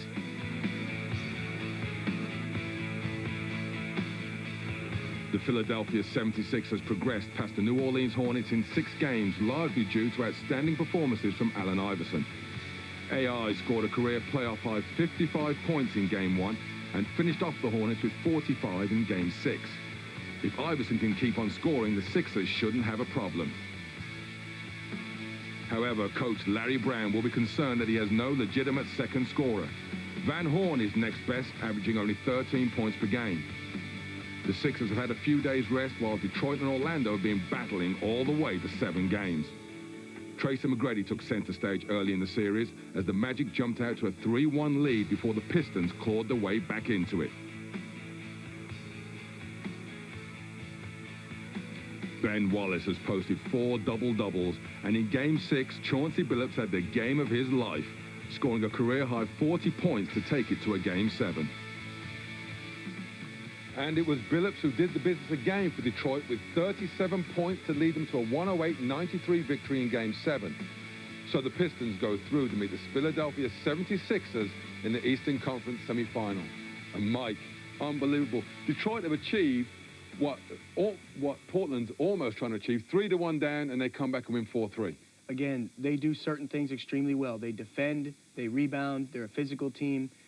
They did a great job. They got Billups some production to go with Hamilton and some of the other players they have. It's well done for the Detroit Pistons. And they've now got a real tough matchup moving up against Philadelphia in the next round of the playoffs. Well, I kind of like that matchup for Detroit. You take a look at it here. The Sixers are so reliant on Iverson. I mean, he's a brilliant player, but they have to get more production from the other players.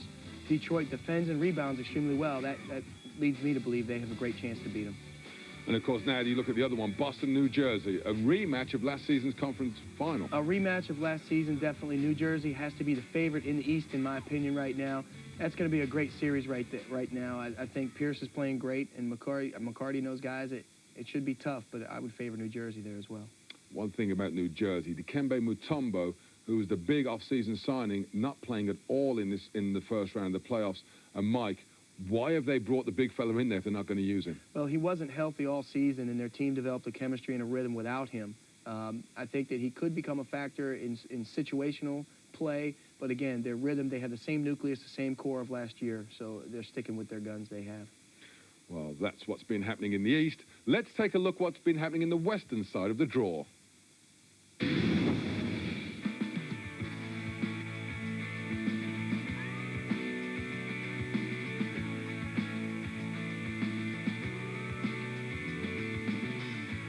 Too much experience, too much Kobe, and, of course, too much Shaq finally ended the Wolves' playoff hopes as the Lakers took the series 4-2.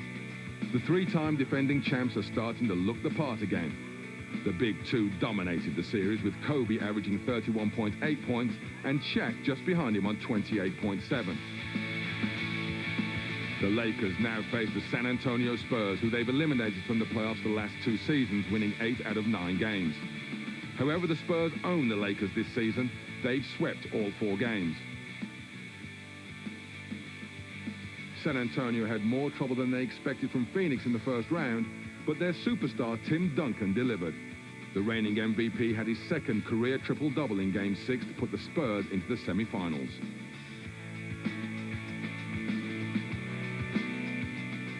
The Sacramento Kings became the first team to reach the semi-finals when they eased past Utah 4 games to 1. The Kings were always in control of the series, with Chris Webber and Peja Stojakovic both averaging just over 22 points per game.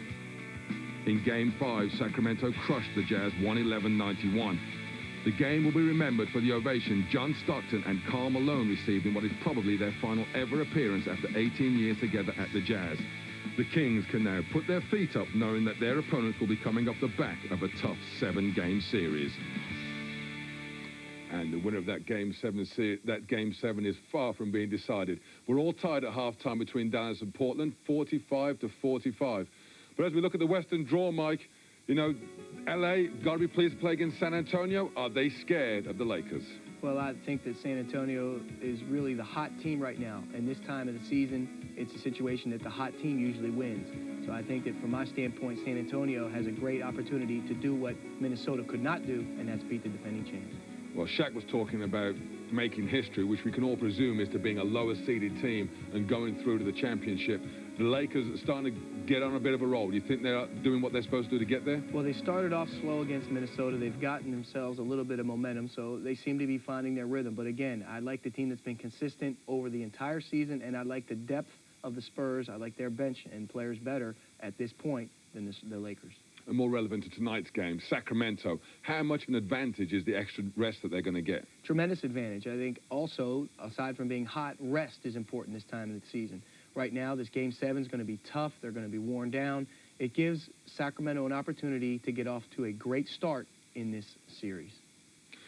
Well, it's 45-45 in Game 7 here. We're in Dallas. Well, it's almost time for us to get back to the third quarter action. Join us after the break for more basketball.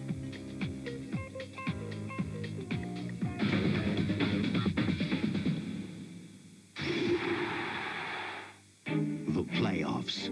Cruel, but captivating. Talk about drama. Anything. Hope will get it to go. The great rivals come back from the dead. The fairy tale can turn to nightmare. Cliffhangers. Upon cliffhangers. The playoffs. Unmissable. Coming soon. Sky Sports.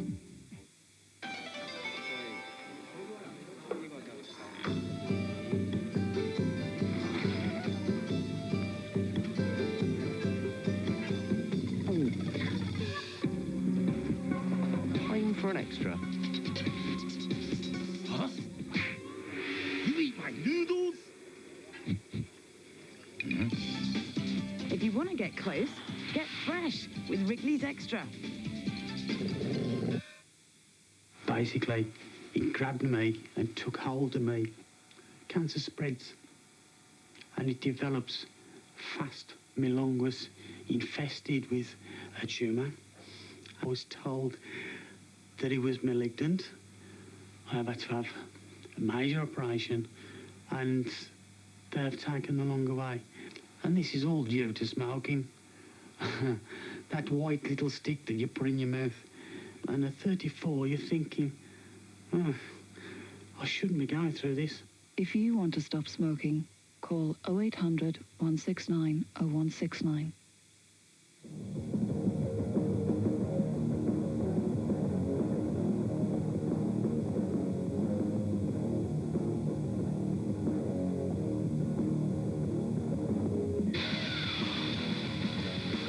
With Auto Trader, you'll find your perfect partner.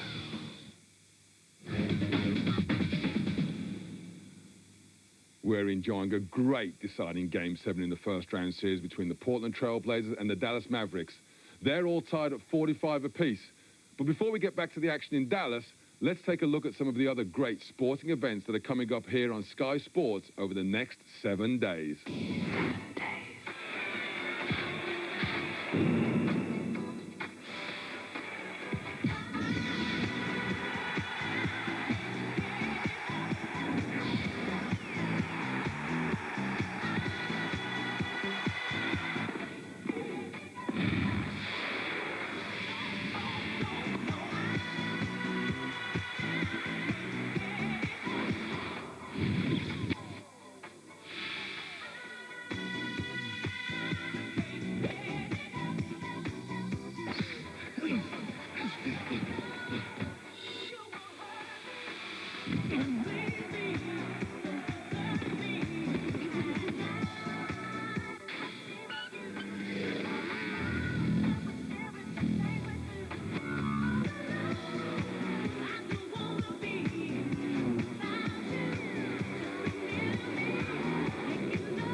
There's a feast of sports and action coming up on Sky Sports over the next 7 days.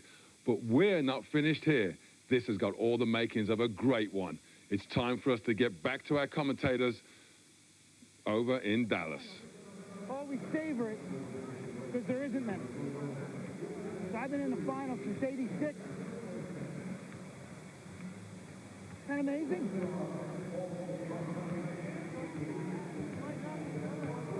Who knows? That's why he said, savor it, you know. You can savor, as Joe Crawford was talking to Steve Nash before the game, you can savor a 7th game in the finals. First, you got to get to the 2nd round. This is game 7 of round 1. Let's revisit what we talked about before the game, fellas. First, Dirk Nowitzki and what his impact has been for Dallas. Well, 7 defensive rebounds so far. And the thing about it, not only are you keeping Portland on the offensive glass, when he gets the defensive rebound, he can lead his own fast break. It's rebound, I'm gone, easy buckets in transition. The crowd was getting going. They were getting into it right there. Nahara gets Nowitzki. He's the one leaking out. And it's no pass this, pass that. Let's attack. Let's get after him. Force the action. Get everybody going. And then right here, it's Nowitzki. Woo, sweet outlet pass to Nick Van Exel. Heck with the pass. Go ahead, jack one up again. Get everybody going. That's when they're at their best. 24 minutes to history for the Portland Trail Blazers. They've got to capitalize on the balance and the depth. Sabonis, Zach Randolph, and Stoudemire were terrific, but where is Bonzi Wells and Rasheed Wallace? Donuts for both of them. They have phoned this one in. Sabonis, who was one of the 3 Blazers in double figures in the first half, with the shot off the glass. There's Arvidas' points and rebounds, 12 and 7 in the first half. I want you to get out right now and place it. Finley picks up the foul, and that's 3 on him. 14 on the clock. How many minutes will Sabonis be able to last? His season high was 31. He's already played 17. He's only had 24 games of 20 minutes plus this season. He and Stoudemire were the leading scorers in the first half for Portland. There's the first basket of the ball game for Bonzi Wells, who's been averaging 20 a game in the playoffs.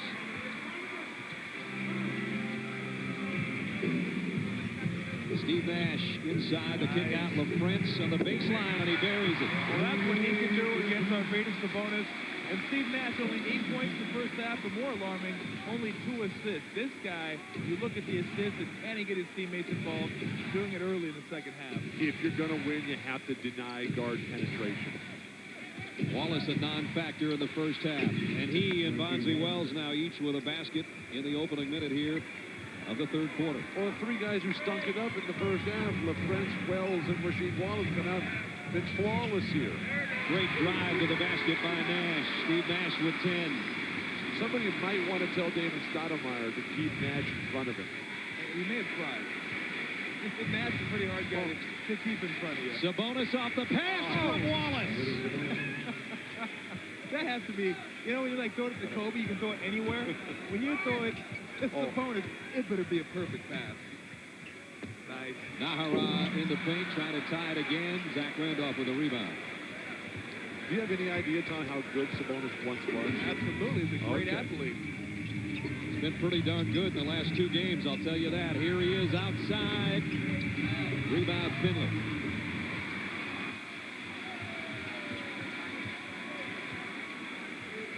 Dallas looking to tie it again. Give it to him. Tied 11 times already.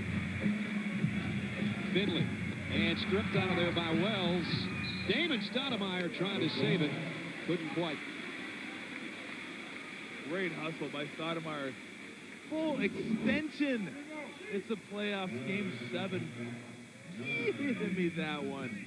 Oh, not quite, but never mistake activity for achievement. If you're so far out of the play, you have to dive for it, let it go, and get it back the next play.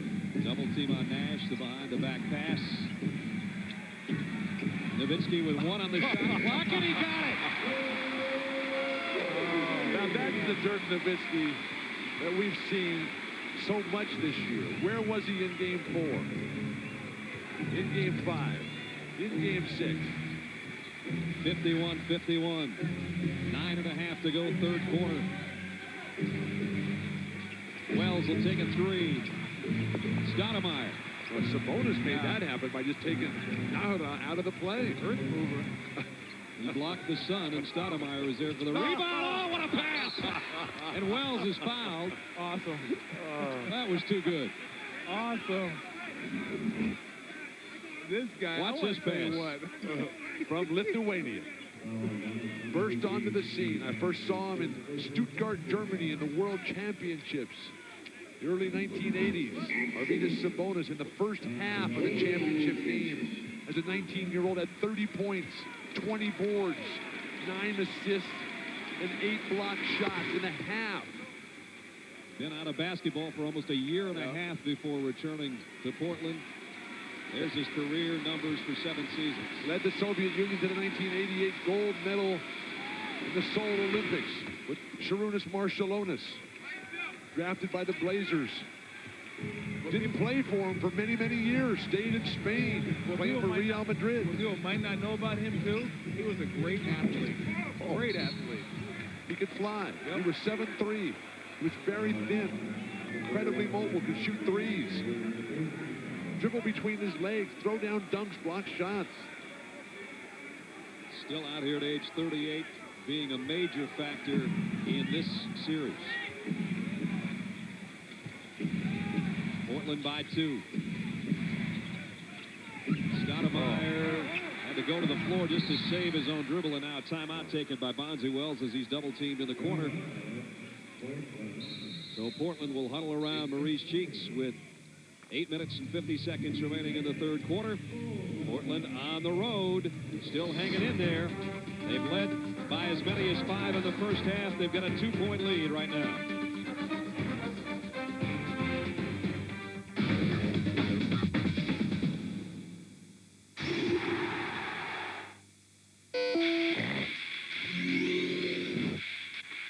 Just pulled a double shift at the bowling alley. Going out with my buddies, sink a few brewskis, get wrecked. Well, you don't get it, because you're not down with it, man. You boners just don't know how to. Rah! Got tickets to see Errol Smith on Saturday. Errol Smith! Mother husband! Oh, yeah, baby! The Fist of Fury.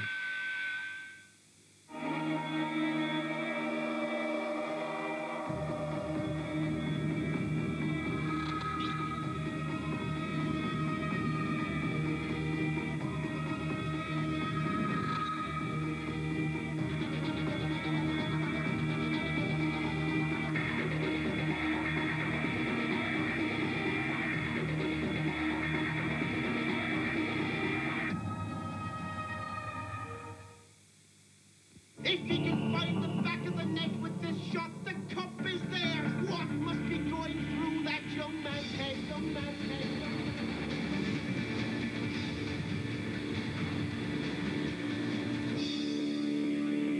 head. Will he be going home to a hero's welcome tonight?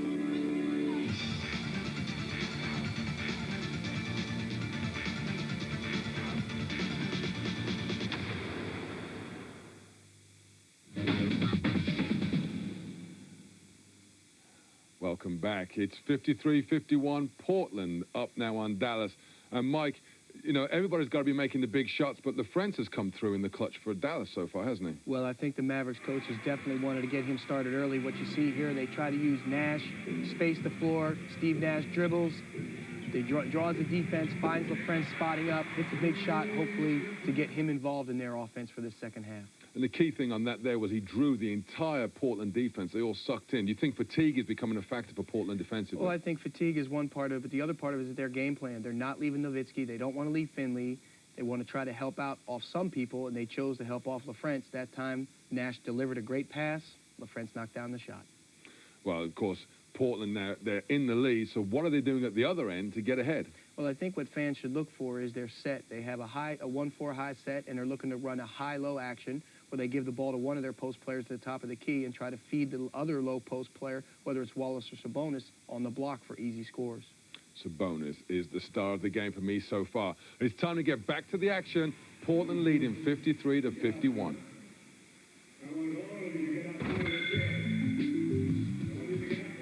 Take you back to his youth. A little bit different look. Several pounds lighter. Growing up in Lithuania, playing as part of the machine that Alexander Gomelsky, the Hall of Fame coach from the Soviet Union, put together. Arvydas Sabonis out of the same ilk as Magic Johnson and Larry Bird. Guys who controlled the game, even though they were big and strong, they controlled it with their mind and their skill and their leadership, their heart, their compassion for everybody. 14 points, 8 rebounds, 3 block shots for the big fella. And his team is in front, 8:50 to go third quarter. Portland moving the ball around as they did Friday night. LaFrentz rejects Zach Randolph. Dallas with a chance to tie.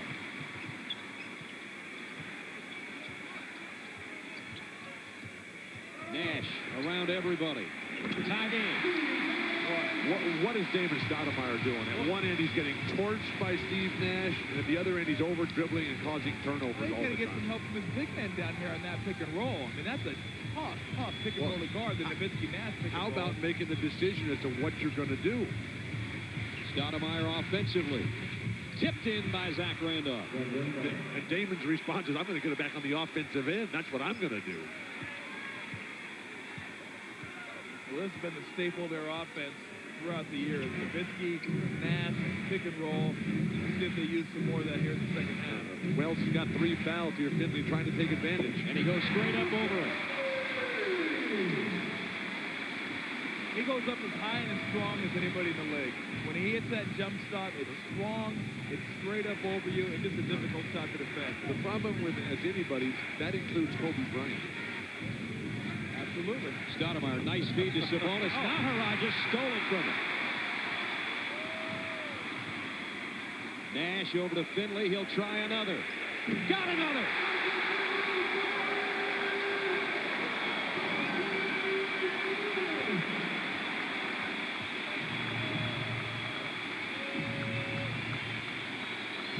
Confusion reigning supreme for the Blazers right now.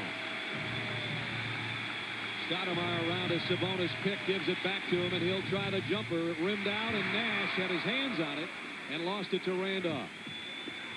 Rasheed Wallace. Offensive foul.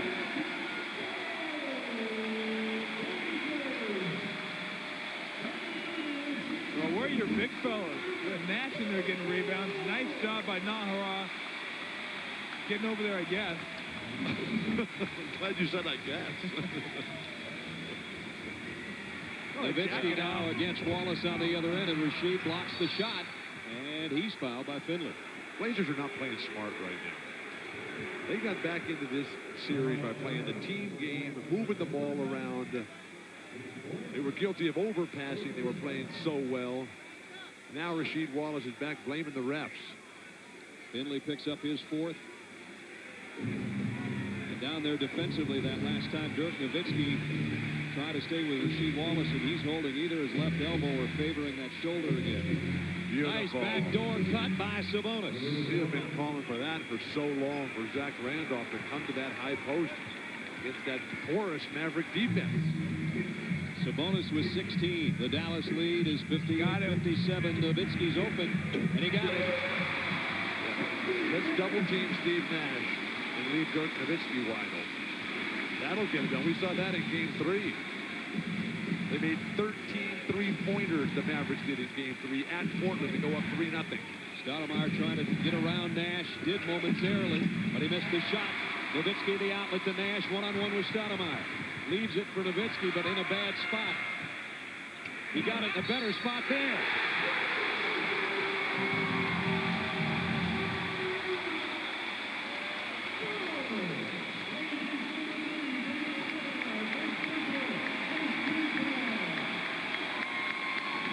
It's all Dirk Nowitzki right now, coming back from the horrendous Game 6 where he had 4 points on 2 for 11 shooting, running the floor, staying with it even when the ball is not bouncing his way.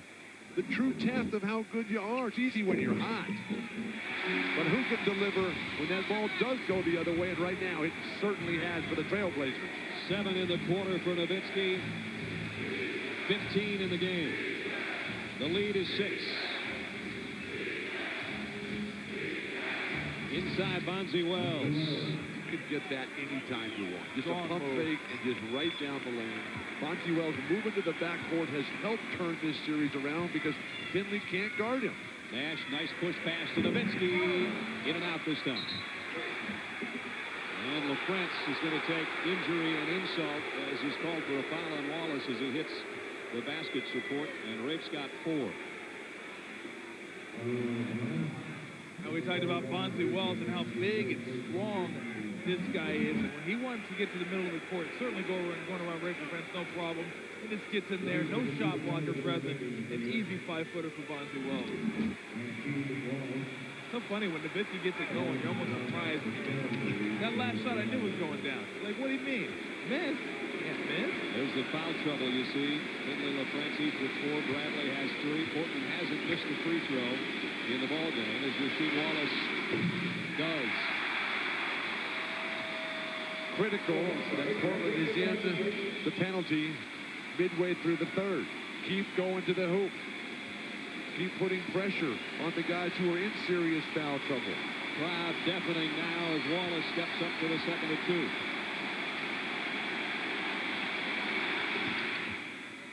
Three points is all Rasheed Wallace has. The lead for Dallas is 3. And then Rasheed puts his finger to his mouth like he's really brought it today and really quieted the crowd. Nash misses, and Wallace with the rebound. We'll see if they can go to work on the block with somebody, whether it's Wallace on the block, Randolph on the block, Sabonis on the block. Oh, lob to Wallace. Bonzi Wells with a pass. If you're Portland, just keep attacking right through Rasheed Wallace because Rafe LaFrance with 4 is going to do nothing. 63-62 Dallas.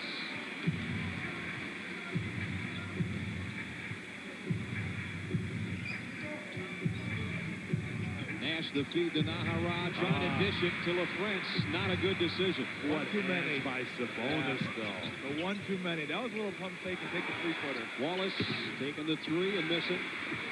Good shot selection there. Finley leaves it for Nash. He'll try it over Sabonis. Sabonis intimidated him. And Sabonis picks up the foul. Why would Rasheed Wallace shoot a 3-pointer in transition when you can get a layup anytime you want? You just come down the court, you make a little eye contact. Rafe LaFrance ill-advisedly keeps his back to the ball, has no sense whatsoever where the ball's even coming from. Throw it down, Rasheed. Nowitzki. Going to be on Wallace again. That's his 4th. Oh, the pleasure of getting busted in the chops and picking up a personal foul. Lose. Nowitzki will inbound it. 4:11 left in the third quarter. Dallas trying to win game 7 here. Go on and beat Sacramento in round 2. Portland trying to pull the unthinkable. That's never happened before. Coming back from being down 3-0. LaFrance baseline jumper. David Stoudemire, smallest guy in the court, gets a rebound. Stoudemire has been rebounding very well during the course of this series. He feeds particularly well off of Sabonis' tip balls. David Stoudemire has 7 rebounds this afternoon already. Bonzi Wells over everybody. No foul call. LaFrance ends up with a ball on the ground. He's lying out of bounds. They'll help him up. Right down the middle.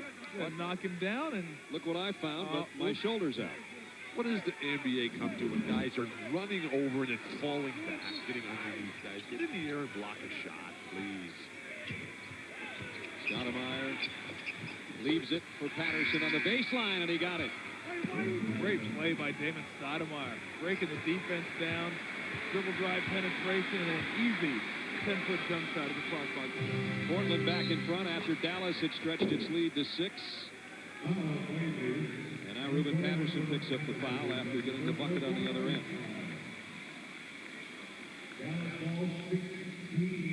The referees keep telling Zach Randolph to tuck his shirt in. He tucks it in, and it comes right out. I just don't understand what the problem is there. Portland on a 7-0 run. Nowitzki trying to end that. And Nash trying to throw it out to Nowitzki. Hands over and back.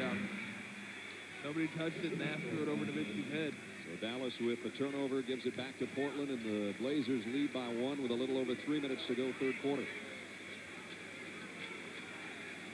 Well, there's just no reason right now the Trailblazers can't get something inside 12 feet. Every single time. Whether it's Sabonis, Randolph, it doesn't matter who it is. Somebody's going to get a freaking shot. I think if Sabonis feed Bonzi Wells from the high post, let him work along the baseline. Wells trying to work the baseline himself. Got it to Zach Randolph.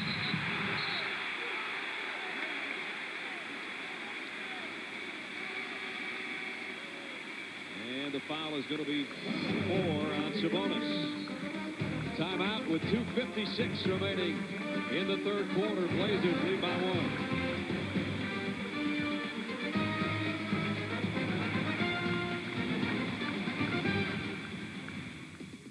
Wow, this game just seems to get better and better. 64-63, Portland's leading this game 7.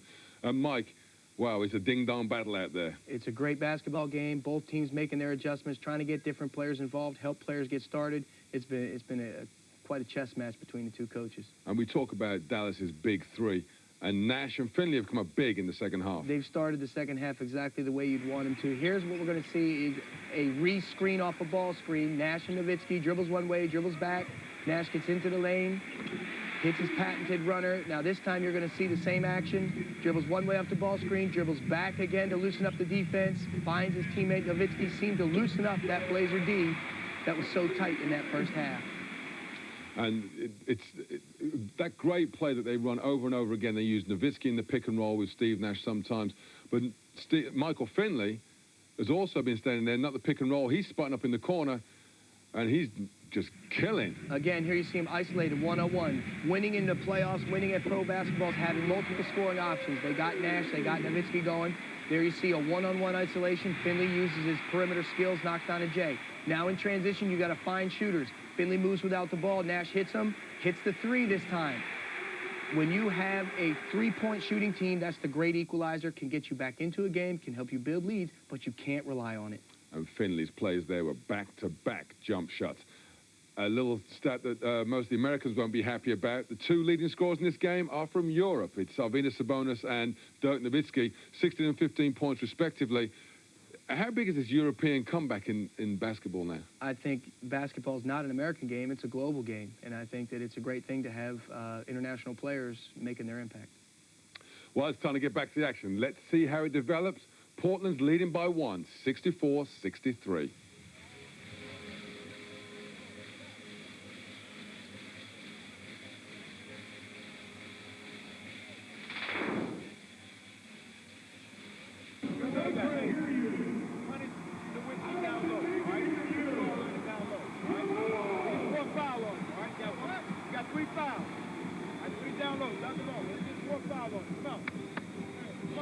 Maurice Cheeks urging the Blazers to punish Dirk Nowitzki down low. He has 3 fouls. Sabonis has 4, and he was made well aware of that in the huddle. A lot of guys have 4 fouls here. LaFrentz, Finley have 4. Rashid and Sabonis have 4. Problem is, you try to go at some of these guys, and Dallas is so adept at drawing offensive fouls. Sabonis picks up his 5th on a charge with a lack of mobility. Could spell doom for the Portland Trailblazers. Nahara will go to the free throw line to try to tie it with the first shot. Dallas has had in each quarter now a drought of more than 3 minutes from the field. They tie it up temporarily, at least from the free throw line. But the lineup that Don Nelson has out there right now, he's got his scorers out there. Nash, Van Exel, Nowitzki. Where's it going to come from Portland? Portland's got their big guys on the bench. A very small lineup. Tremendous pressure right now. Stoudemire and Bonzi Wells. All of Nahara's points have come from the line. That second free throw's given Dallas a 65-64 lead. Bill, Dallas always has a scoring unit out there. Wells outside. He got a 3. All his scoring in this quarter, none bigger than that one. It's amazing how somebody can play so poorly for so long, and then all of a sudden come up with that knuckleball three. Nothing but the net. There's the droughts we were talking about for Dallas from the floor. Van Exel thought about a three of his own. 6 on the shot clock. Van Exel can't end the drought. Bonzi Wells with a rebound. Great closeout on Van Exel. Nice cross-court pass by Nowitzki. Even better job of closing out by the Trailblazers. And Joe Crawford stops play here. He's seen enough that there's confusion here. I think they're going to say... No, they're going to call Bonzi Wells as 3 a 2. Yep. So we'll make that change. With 2:08 remaining in the third quarter. We said at the outset that all Dallas has going for him is the home court. Wells against Nahara. Pull-up jumper and way short. Zach Randolph trying to get it back up there, and LaFrentz fouls him, and that's 5 on Rafe LaFrentz. LaFrentz has been outworked by Zach Randolph. You look at one more time, the foot on the line. Both of them are. Clearly, the step in. Joe Crawford taking care of business here. So it's a 1-point lead. One's off the board. Sean Bradley will come back in as LaFrentz has to leave with 5 fouls.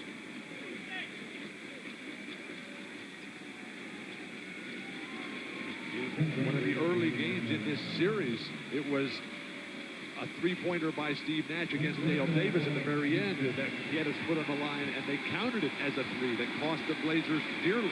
In between free throws, let's check in with Michelle.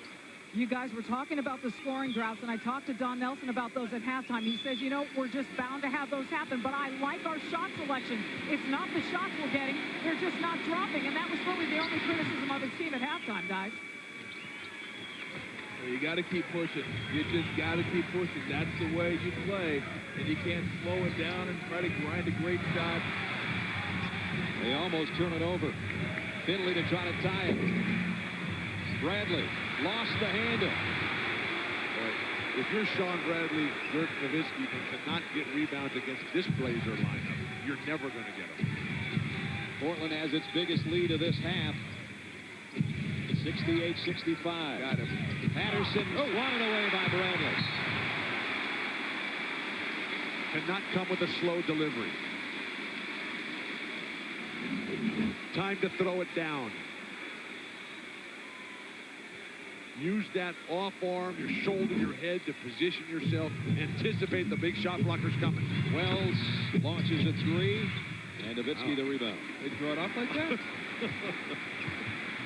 I guess the shot clock was running down. There was 5 on it.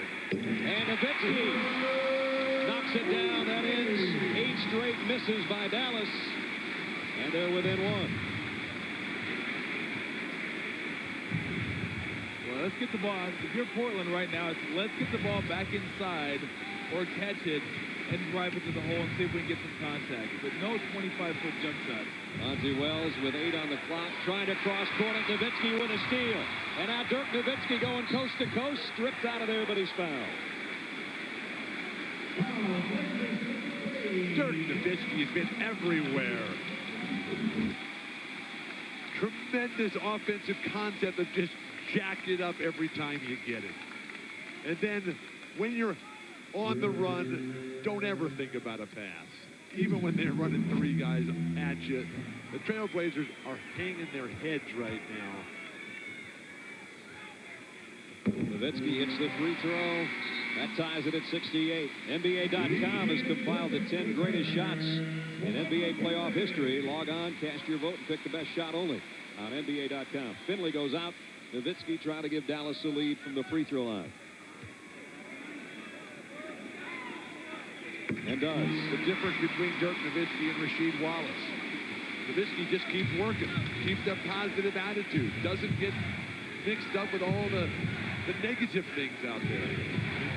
As a result, he's got a game going for himself. Rasheed on the bench in serious foul trouble. Daniels takes a 3 and hits it. Antonio Daniels' first basket of the ball game, and it gives the Blazers a 2-point lead. fouls to give here either way, with about 3 seconds different on the shot clock and the game clock. Well, you want to make sure you get the last shot. Bradley's fouled by Zach Randolph. Well, it is what it is. I mean, you want to see a guy at 7-7 catch it and throw it down, but it's not Sean's game. Let's check in with D.A. Guys, at the half, Maurice Cheeks talked about trying to get the ball inside to Rasheed Wallace and to Bonzi Wells. That's what he wanted to do. But the bigger question is what happens with Sabonis. Dale Davis definitely not going to play today. I asked Maurice, how long can Sabas go in the second half? And he said, I don't know. He might have to find out. Sean Bradley at the free throw line. Steve Nash goes and gets a breather with 13.3 remaining in the quarter as Roger Bell will take his spot. The only reason I said I like, if you score 2 points here, there's still a chance they can hit a three and you lose a point at the end of the quarter. That's why I advocate you just get the last shot whether you score or not. They don't get another shot at it. David Stoudemire will bring it across half court. 10 seconds remaining. Now less in the quarter. 5 left. Stoudemire against Van Exel. Trying to take it over Van Exel and got it. Damon Stoudemire's only field goal of the third quarter, a huge one with .6 remaining. And it looks like Portland is going to have the lead at the end of 3. At halftime, we were tied at 45. Portland now is 12 minutes away from history. Dallas 12 minutes away from a major collapse. It's 73-71. Dirk Nowitzki a big quarter, but his team still trailing. This ABC Sports presentation of the NBA on ABC will continue after this message and a word from our ABC stations.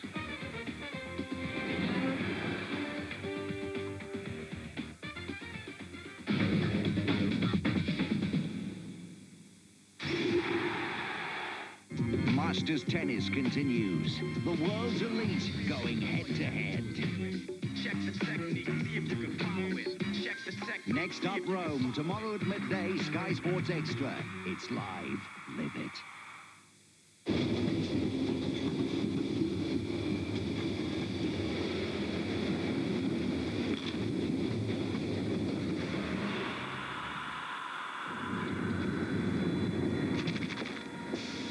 Did she just shake her Tic Tacs at me? Go on, shake your tic-tac! Polycell's new base coat for cracked, patchy walls. For a really smooth finish, it's the perfect start. Polycell, it only takes 2 ticks.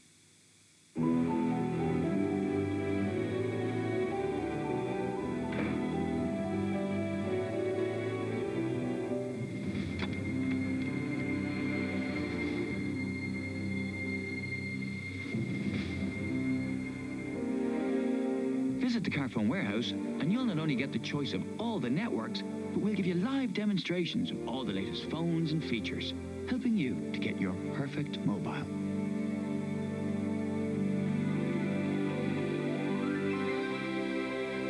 If you want to get the most out of your mobile, visit the Carphone Warehouse.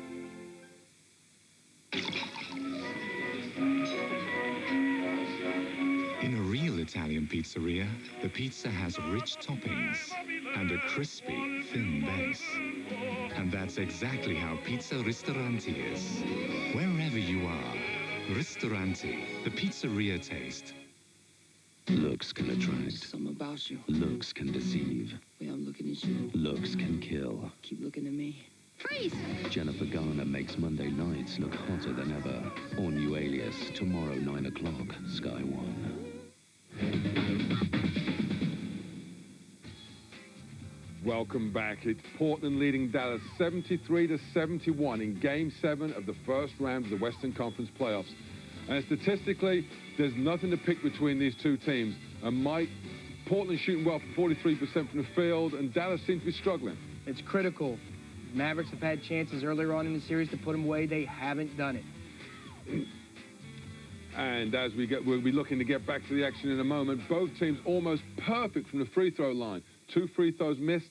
It's time to go back and find out who's going to go to the next round.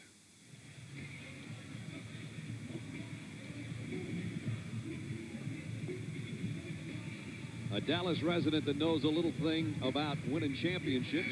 Troy Aikman loving it live. Paul Allen hoping his Portland Trail Blazers can do the unthinkable. Come from 3 down as no team's ever done in NBA history. Mark Cuban, the Mavericks owner, hoping that his team doesn't pull a collapse after having that 3-0 lead. Our Miller Lite storyline in this one. Sabonis has had a huge game again. Wells and Wallace, though they came to life a bit in the third quarter, have not been what Portland has needed. Dirk Nowitzki had a huge third quarter that helped Dallas at one point take a 6-point lead, but now they have lost that lead again. And we enter the fourth quarter, 12 minutes maybe away from history for Portland. Will Bonzi Wells and Rasheed Wallace come through? It has been an absolute nightmare for most of this game. They still have the lead, but with Steve Nash making those big jumpers and getting this crowd into it, can the Mavericks capitalize on that offensive spurt provided by their emotional leader, Steve Nash? Van Exel with 14 drives and makes it 16. We're tied for the 11th time. Well, for Dallas, it's going to be getting in the open court here in the fourth quarter, getting easier shots than they've been getting. And you see Wells and Wallace right there, what they've been able to do in the second half as opposed to that abysmal first half. And can the Portland Trail Blazers get the ball down inside, use their muscle, use their strength, and overwhelm the Mavericks? Who can impose their will in the fourth quarter? Bonzi Wells with Van Exel on him. Out to Stoudemire. He's been a big three-point shooter today, and he got another one. 17 for Stoudemire, 5 3-pointers. Dallas's defensive strategy. They had Wells up against the shot clock. Why come with a late double team when he had no momentum going anywhere? Nash out to Nowitzki. They move it around the perimeter, and now Van Exel on a runner again. I would think about making him pass the ball. You think? You think? That's the one thing about Dallas. I mean, they got 4 guys, and they can be quiet or they can go off. Finley was going off in the third. Now it's Van Exel. If 1 or 2 of these guys get hot this quarter and then get you 30 points as a team, you're in trouble. Stoudemire, 6 on the shot clock. Bonzi Wells has got to put it up, and he got it. Bonzi Wells, 10 points in this half. Offensive explosion here to start the fourth quarter. Can Dallas play in the set offense? Always a major concern for this team. Well, this is their play right here, and they got to figure out a way to get both these guys involved. Nowitzki trying to tie it up. The rebound is Portland's. With 10 minutes left, they lead by 3. Boy, Stoudemire's come a long way since the middle of the season when he wasn't even playing when Scottie Pippen was healthy. Now, leading the charge in the fourth. Nice dish to Randolph. Zach missed the first time and the second time. Van Exel out of the pack. Pull up 3. Got it!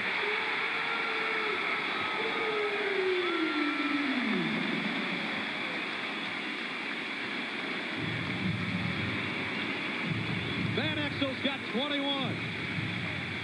All of Dallas's points this quarter belong to him, and he's tied it again. Out of bounds to Dallas. And just, you want to talk about going to the YMCA, just dribbling down and yak. Go ahead and take that. Thank you very much. Mark Cuban put out a tremendous amount of cash for the luxury of having Nick Van Exel paying off today. And now Steve Nash misses over Stoudemire. Portland's got to be careful right here and say, you know, let's slow it down. Let's downshift just a little bit and not get caught up in this. But Portland is wasting the first 10 to 12 seconds of the shot clock, and now they find themselves always up against it. You can't win that way. Wells trying to go through a double team. Stripped by Van Exel ahead to Nash. With a left hand, Nash.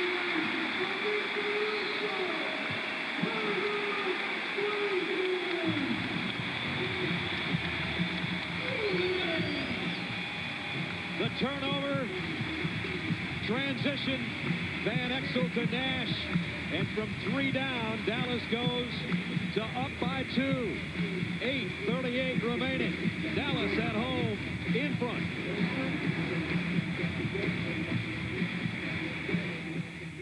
Incredible matchup.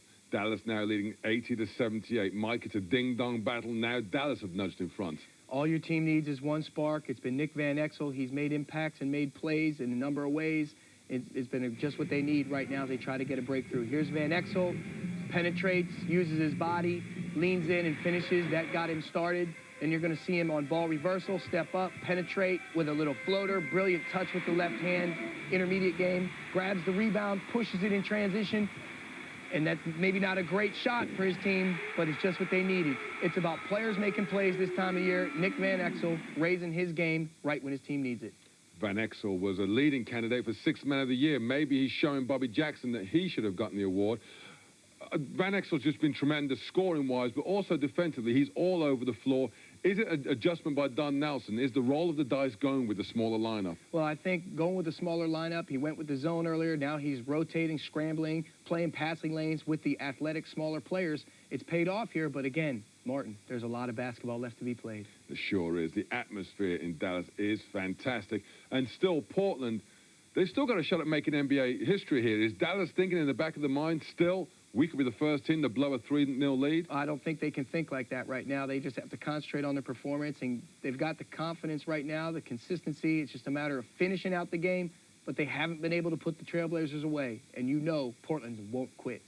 Very quickly, how soon is it before Arvydas Sabonis comes back on the floor for the Blazers? We may see Arvydas Sabonis check back into the game on this break. I think that's something they need to do. Again, we've established all game long. There's been no answer for the Mavericks for the big man. Again, winning basketball in the playoffs. Inside scoring presence, post defense, rebounding. Arvydas gets it done.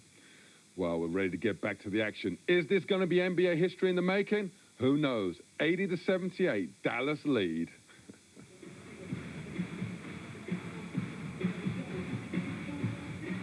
Back in Dallas, Mavericks with a 2-point lead, and this crowd definitely a factor in this game, getting behind their team, and that's exactly what Don Nelson had asked for in the huddle. He told his team, we've played 100 games to get to this fourth quarter. Let's give this crowd something to get us help with.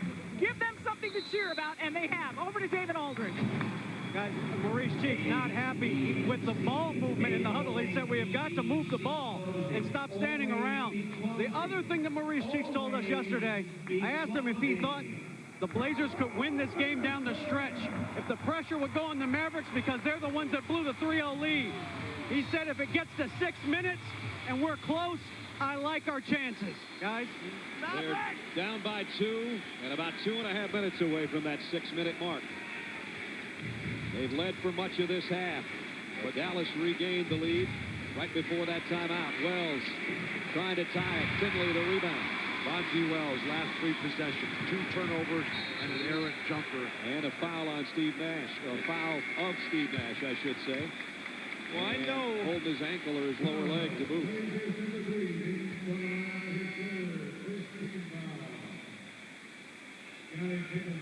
Well, that's one of those ones you just want to keep. Well, he's going towards the bench. Sabonis is back in it. Yeah. We're going to watch Nash heading towards. Yeah. Oh, left ankle. Turned the left ankle badly, trying to get a hand in on Nash. Well, I know yesterday was the running of the Kentucky Derby, but the Mavericks let the ponies loose here in the fourth quarter. 5 fast break points already, 29 total. Look, if he's going to play like that, Portland has no chance. And that's why you got to run a double team at him and make him give it up before he gets into that rhythm where he starts jerking all over the court. Van Exel with 23 points, 9 of them this quarter. And the foul inside. And that's Van Exel's second as they work on Bonzi Wells, who turned that left ankle the last trip down court for Portland. Pippen and Stoudemire with Wallace, Sabonis, and Patterson. Oh, it split him. Missed the shot with 2 on the shot clock, but Pippen kept it alive. Well, you can't do that. You cannot give extra possessions at any point in the game, let alone the fourth quarter. Stoudemire, kick out to Pippen. Pippen gives it up to Wallace for 3. He got it. Scottie Pippen, nice swing pass. That ends a disastrous start to this quarter for the Blazers, who have missed 2 layups already. and have 2 turnovers. 82-81 Dallas. Van Exel's been the man offensively. He's got it in hand with Patterson on it. Nash is open. He got a 3.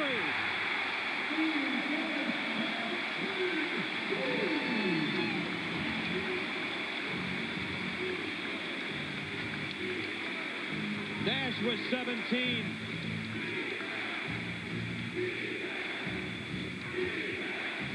Rasheed Wallace trying to get away from Nowitzki, and does. That's a tough one right there.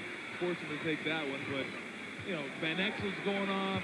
Nash has got the feeling now. He's feeling the ball. He may have the feeling as well. But they're just playing 3-man basketball over here. Nowitzki over Sabonis. And Sabonis goes down hard. That's 5 on Sabonis. He sat so long. He's stiffened up. Rigor mortis taking over. The back cut, they continue to break down defensively, the Blazers. Sabonis just too late. And now, finally, we see some levels of confidence that we would expect from a team that won 60 games this year. They had one of the most dominant home court advantages. And it was Nick Van Exel that gave everybody the life they so desperately needed. 22 for Nowitzki. 5-point Dallas lead. Just keep getting the ball to Wallace. Down low, if he's going to stay down low, someone's going to find him. Got him. There's Sabonis on the pass. And a foul.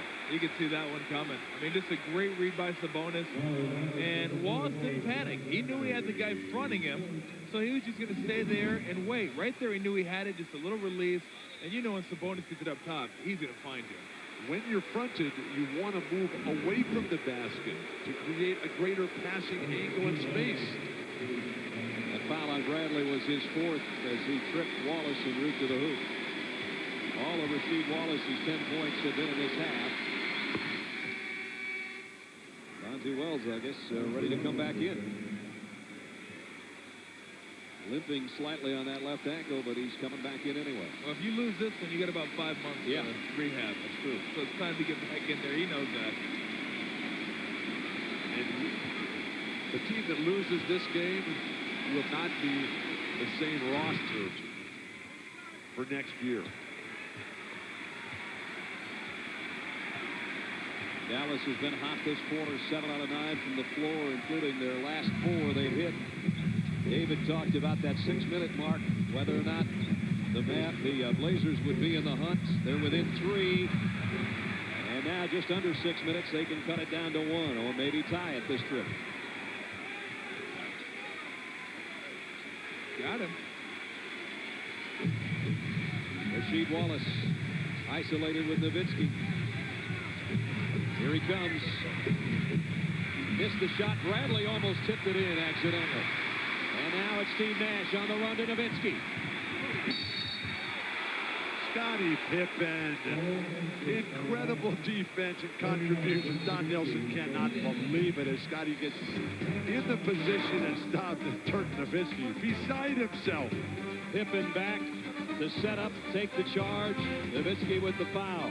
5:34 remaining in the ballgame. Mavericks clinging to a 3-point lead.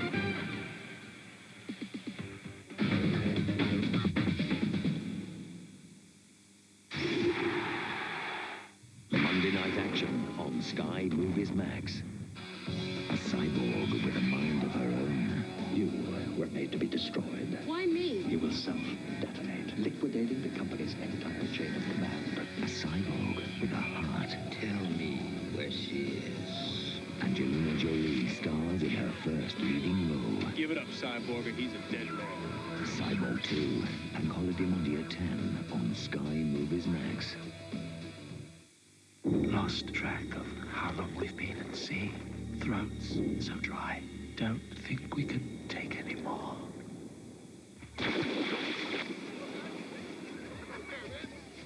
Strongbow. Strongbow. Get refreshed. Darkness Falls is a terrifying thrill ride that will make you jump out of your seat. Darkness Falls.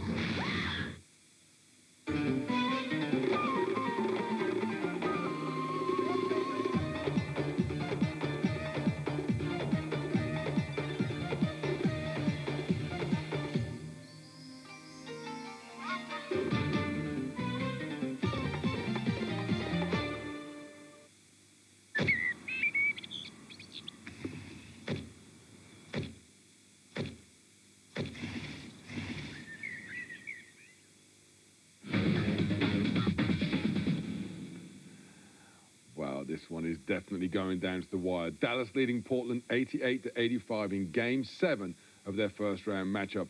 And for me, Scottie Pippen is the one who's come up huge. They put him in with one good leg, and he just brings so much to the team. It's his court savviness, his ball movement there, Mike, and getting Rasheed Wallace on the go. That got Rasheed Wallace going. But take a look here. Pippen at half court in a dead sprint, back in time to draw the charge. The veteran Scottie Pippen, all those championship rings in Chicago, carried him over to the court right now for his Blazer team right when they need him. And it's plays like that that will get a team to the next level. But Dallas, you know, they're holding their end of the bargain as well right now. What we're seeing is beautiful basketball. Both teams, they're battling all season long. It's on the line. There is no tomorrow. Someone will break through, and it's unfolding right before us. Well, the game is developing. And in the timeout here, what's Mo Cheeks probably saying to his team? Well, again, he's emphasizing the ball movement. He's emphasizing Rasheed Wallace and getting him the basketball. They need to go to their go-to guys, and those guys need to step up right now. I think it's time for us to get back to the action. Let's get back over to Dallas and see how this game unfolds.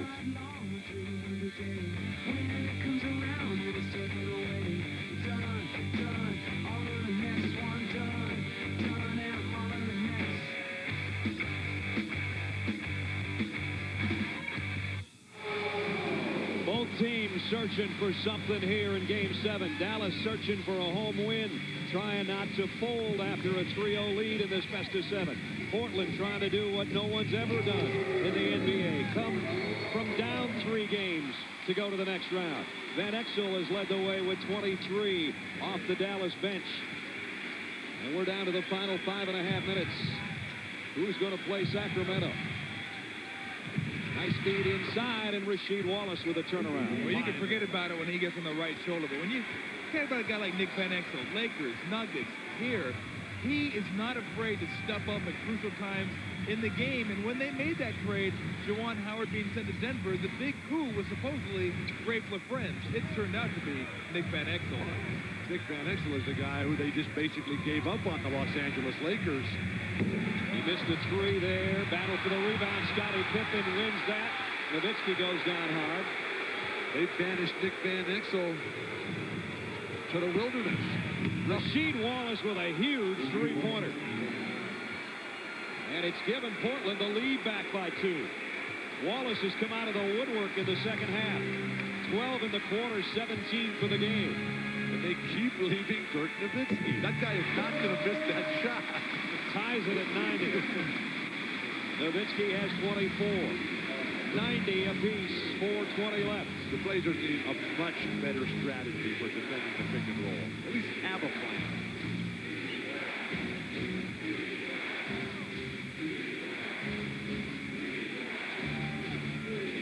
Wallace with the hot hand for Portland. Not this time from the baseline. The rebound is Dallas. Finley's got it. Here they go. Van Exel back to Finley. Back to Van Exel. Neither took the 3. He's shooting there. They're not paying him $10 million a year to pass this ball. Here it goes. There it goes.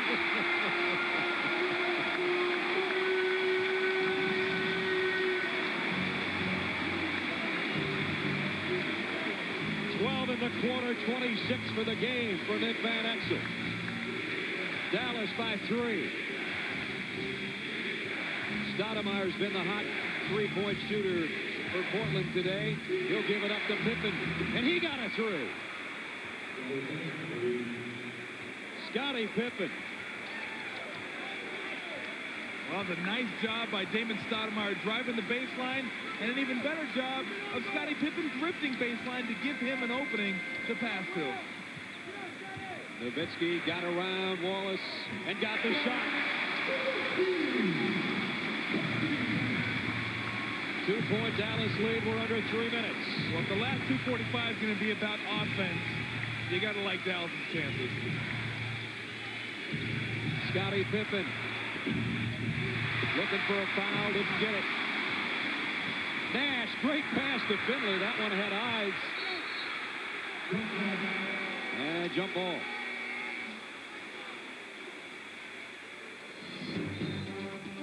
We got a timeout with 2:28 remaining. Nick Van Exel, 26 points. That three-pointer gave Dallas the three-point lead. But Stoudemire's kick out. Scottie Pippen, the wily veteran, buries the three. We were tied at that point. But then Nowitzki over Wallace has Dallas in front, 95-93.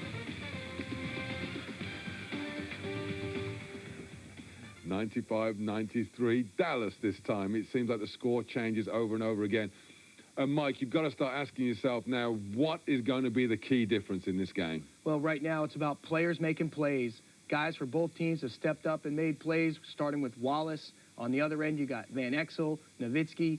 It's brilliant basketball. Seventh game, this is what it's all about right here. I mean, it's a fantastic thing that we're seeing. You know, Van Exel, as you're saying, making tremendous shots. Scotty on one leg, Sabonis the way he's played tonight. Could this game actually end up being decided by the team that starts to miss shots? Well, again, both teams are going to start to defend.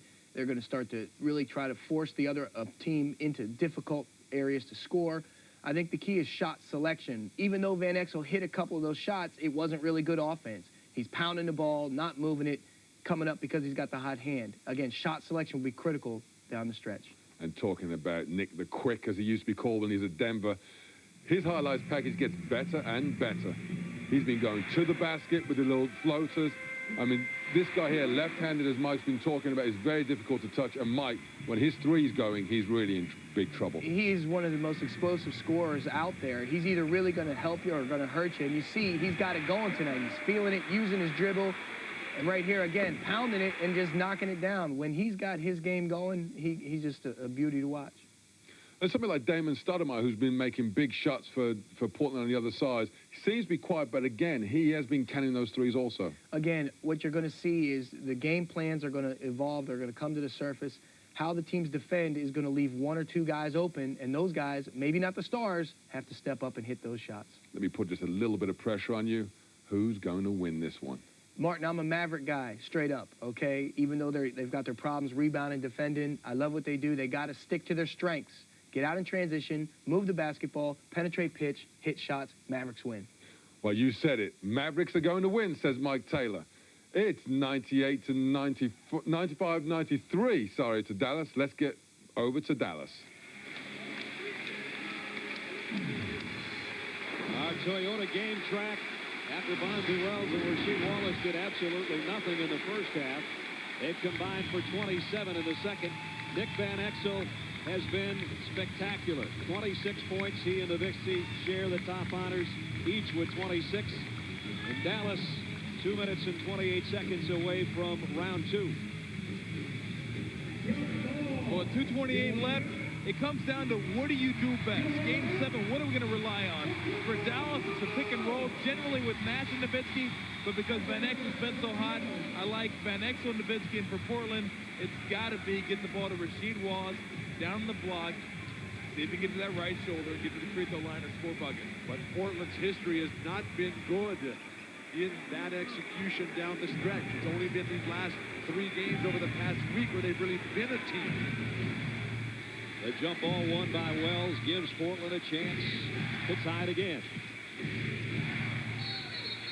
Sabonis. That's it. That's all.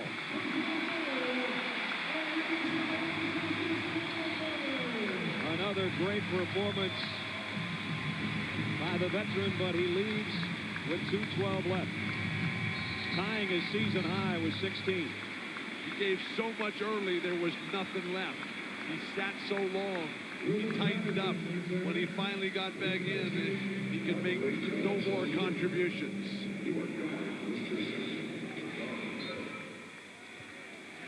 Will that be his final basketball for Portland this year? We're about 2 minutes away from finding out. Scottie Pippen now defending Dirk Nowitzki. Nowitzki at the free throw line, dips in and under, got his own miss. He'll try it again. This time he got it.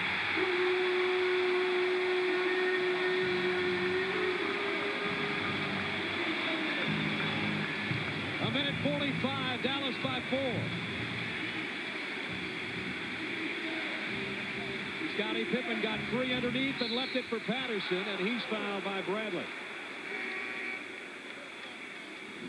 love to badmouth Sabonis for not getting rebounds, for not blocking shots, but the minute he goes out of the game, everything changes. We've seen it over the years when Portland has gone down to the Lakers and Shaq. Right now, though, it's Ruben Patterson moving brilliantly without the ball, and Scottie Pippen, the presence of mind. Don Nelson can't believe that's a foul on Sean Bradley. Ruben Patterson in the playoffs only about 64% from the line, but today 5 for 5 for him. He's got 11 points. And he missed it.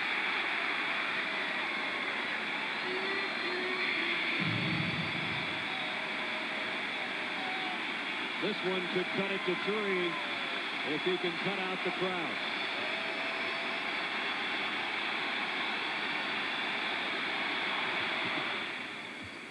Points for Patterson. Down to the final 135. Pippen once again called everybody off. He wants Nowitzki by himself.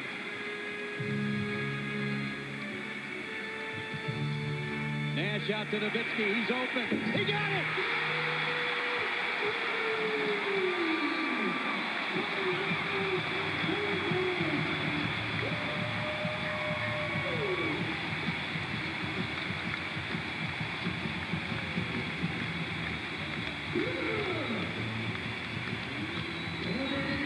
From his worst game ever to one of his best, maybe. Nowitzki with 31.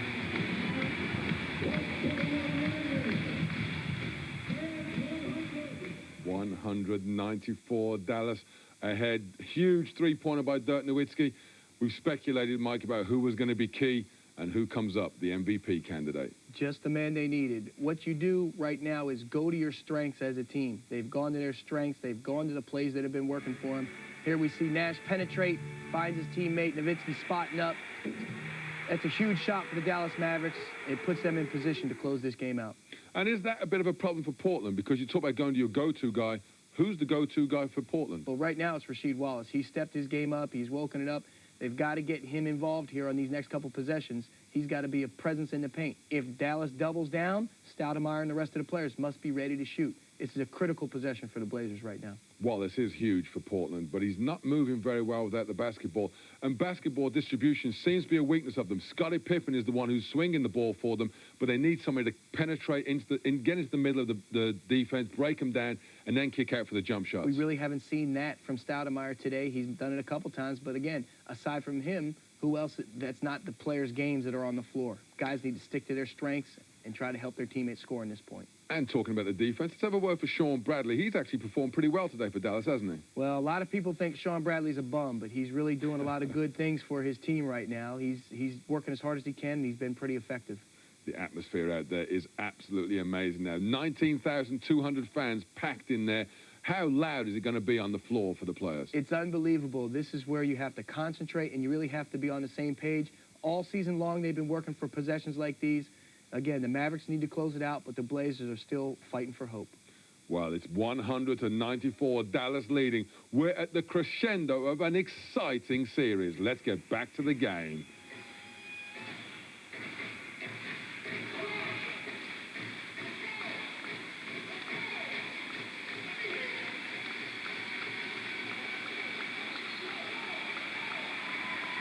$20,281 on their feet in Dallas. Biggest lead of the half is 6. A Western Conference All-Star who missed that shot, got his own rebound, was not to be denied. A guy who had only 4 points in Game 6 hits a 2 there, and even bigger, hits a 3 here. Dirk Nowitzki has put Dallas within reach of round 2. The epitome of a superstar. So positive, so constructive, so upbeat, so inclusive. And Mark Cuban, the celebration underway here. 1:21 remaining in the fourth quarter. Winner meets Sacramento. Loser done for the year. Wells. Blocking foul on Nahara. Well, great job of doing it quickly. Get to the ball, get to the rim, and do it quickly. I mean, with six-point deficit, minute 18 to go, this thing is not over Nahara slid underneath him. A good job by Bonzi Wells. But whatever you do, if you're Portland, it's got to be done with speed. Bonzi Wells, 10 points in the second half, none in the first. 2 for 2 from the free throw line so far. Missed it, much as Ruben Patterson did the first half of his 2. Portland shot 92% Friday night from the free throw line, but they've had a couple big ones go awry here in the last couple minutes. Well, a thing that hurts you in a situation like this, too, Dallas such a great free throw shooting team. The best in the league. Wells hits the second. Crowd takes a deep breath with 1:18 left. Portland's defense not even good enough to be close enough to the Mavericks to foul them here. And great foul shooters, as Tom said, between Van Exel and Nash and Nowitzki and Finley all on the floor. Finley has a look at the shot clock. 6 on it. Minute to play in the game. Finley fighting a shot up over Patterson. And the foul on Ruben Patterson. And the worst of all possible world for the Blazers. You let all that time run off, and then you foul. They're not even in the bonus at this point. 21 seconds they let run off, and then they fouled him. So the inbound is with 14 on the shot clock. Nowitzki hands it off to Van Exel. Now Nash, one of the best free throw shooters in the league. Stoudemire staying on him, though. Nash with the baseline jumper.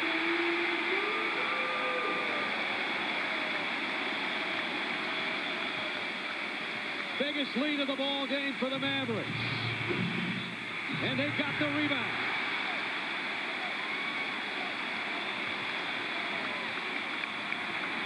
Final 30. Dallas that close to round 2. The Blazers have already given up. Mind-boggling. Steve Nash, there's always so many questions. Could Dallas deliver against the dug-in defense in the half-court game? Deep into the playoffs, Steve Nash, Nowitzki, Van Exel, all answering the questions today. And now Finley, an 88% playoff free throw shooter, steps up and rips it. ABC World News tonight, Sunday, or your local news, except on the West Coast following us. And what will follow for Dallas in about 27.9 seconds is a round 2 matchup with a team that discarded them last year. Well, it's the offense that carried him all season long, the offense that carried him here in the fourth quarter. Timeout, Portland. Biggest lead of the afternoon for Dallas.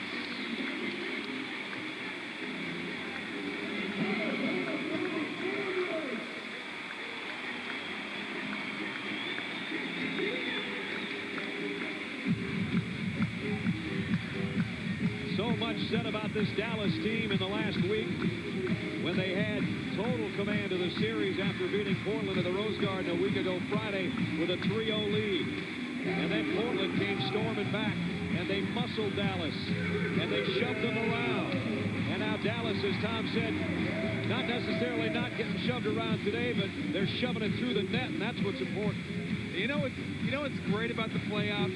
You go up 3-0. You go down, everybody thinks you're choking and it's over. This is going to be the greatest collapse in history. You come back, you win a game 4, and you don't start off next series 4-3. You start off 0-0. It's fresh, and here we go again. But they're restarting against a real fresh Sacramento team that has had their way with the Dallas Mavericks. Complete domination, the Kings over the Mavs. The Mavs, it's only going to get harder from this point on. Sacramento took 3 of 4 from Dallas during the regular season. 27.9 remaining, a 9-point lead for the Mavericks. Sabonis can only look on. He's fouled out. Portland's last field goal was almost 3 minutes ago, and that was Scottie Pippen's three-pointer to tie it at 93. And while some will argue that Dallas has the home court advantage, Sacramento won both games here this year. Great closeout run for the Dallas Mavericks. On the other hand, the Portland Trail Blazers have stunk it up down the stretch. Only 3 points, all free throws, and they missed 2 opportunities there on their last 5 possessions.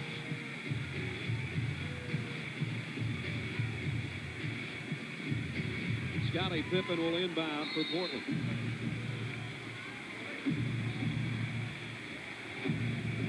And he'll get it back from Wallace.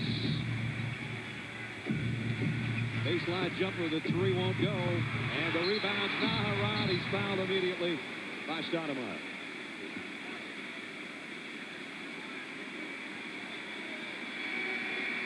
What a recovery for Dallas. They were dead. They had nothing going for them. And now it's Maurice Cheeks and his merry band of pranksters who will go home.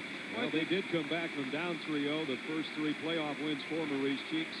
They definitely put Dallas in a situation where the Mavericks knew they had their hands full. Portland led the end of the first quarter. This was a tie game at halftime, and they led after 3 quarters by 2. Well, I think we have to look at the positives of what other teams do. While we wanted to bury Dallas throughout their 3-game slide, give Portland their due for what they were able to do for those 3 games, fighting, scratching, coming back, and making it a series. How many guys do you know that are happy about losing a 7th game? Nobody, but I think they have something to hold their head up about. They could have quit, they didn't quit, and they made it to a 7th game where not a lot of teams would have. And Dallas shags down the miss. That's the way it's gone for them today. As Steve Nash, who's one of the 3 guys who's had a big game, 19 for Nash today. He's fouled now by Stoudemire in the final 10 seconds. Lute Olson taught him better than that. The foul with 10 seconds left. But Dallas right now going to be a different series against Sacramento. This was a physical series, a team that could beat you up on the boards and get into you. Against Sacramento, it is going to be up and down, fast-paced, high-flying action. I don't know if they do that as well as Sacramento. And the thing that separates them from Sacramento, Sacramento's better defensively, and Sacramento passes the ball better in the half court. But woo!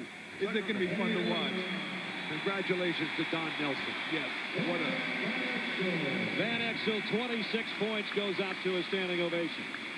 He, Nowitzki, and Nash will all finish with 20 or more. Nowitzki's already out with 31. Steve Nash is on 20 with a chance to add 1 more. But they were ready to crucify Don Nelson. Talking about his job being on the line. How are you going to get a better coach than Don Nelson? Portland knows that it's over. They battled back valiantly from a 3-0 hole, but Dallas moves on. The Mavericks on their home floor take Game 7. And still no teams ever come back now from 3-0 to take a best of 7. The Mavericks win their 36th home game of the year. And they do so 107-95. Let's check in with Michelle.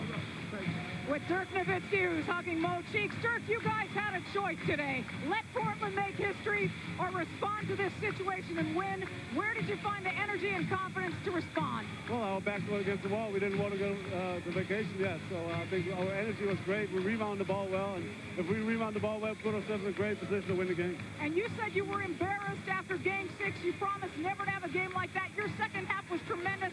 Where did you find your shot? Well, you know what? I think there's always been games where the shot is not going, but I didn't get any rebounds in 26 minutes in Game 6, and I wanted to make sure that that doesn't happen again, and I came out and tried to get every rebound I can, and it worked out well. Congratulations, Dirk. Back to you, Brad. Wow, what a conclusion.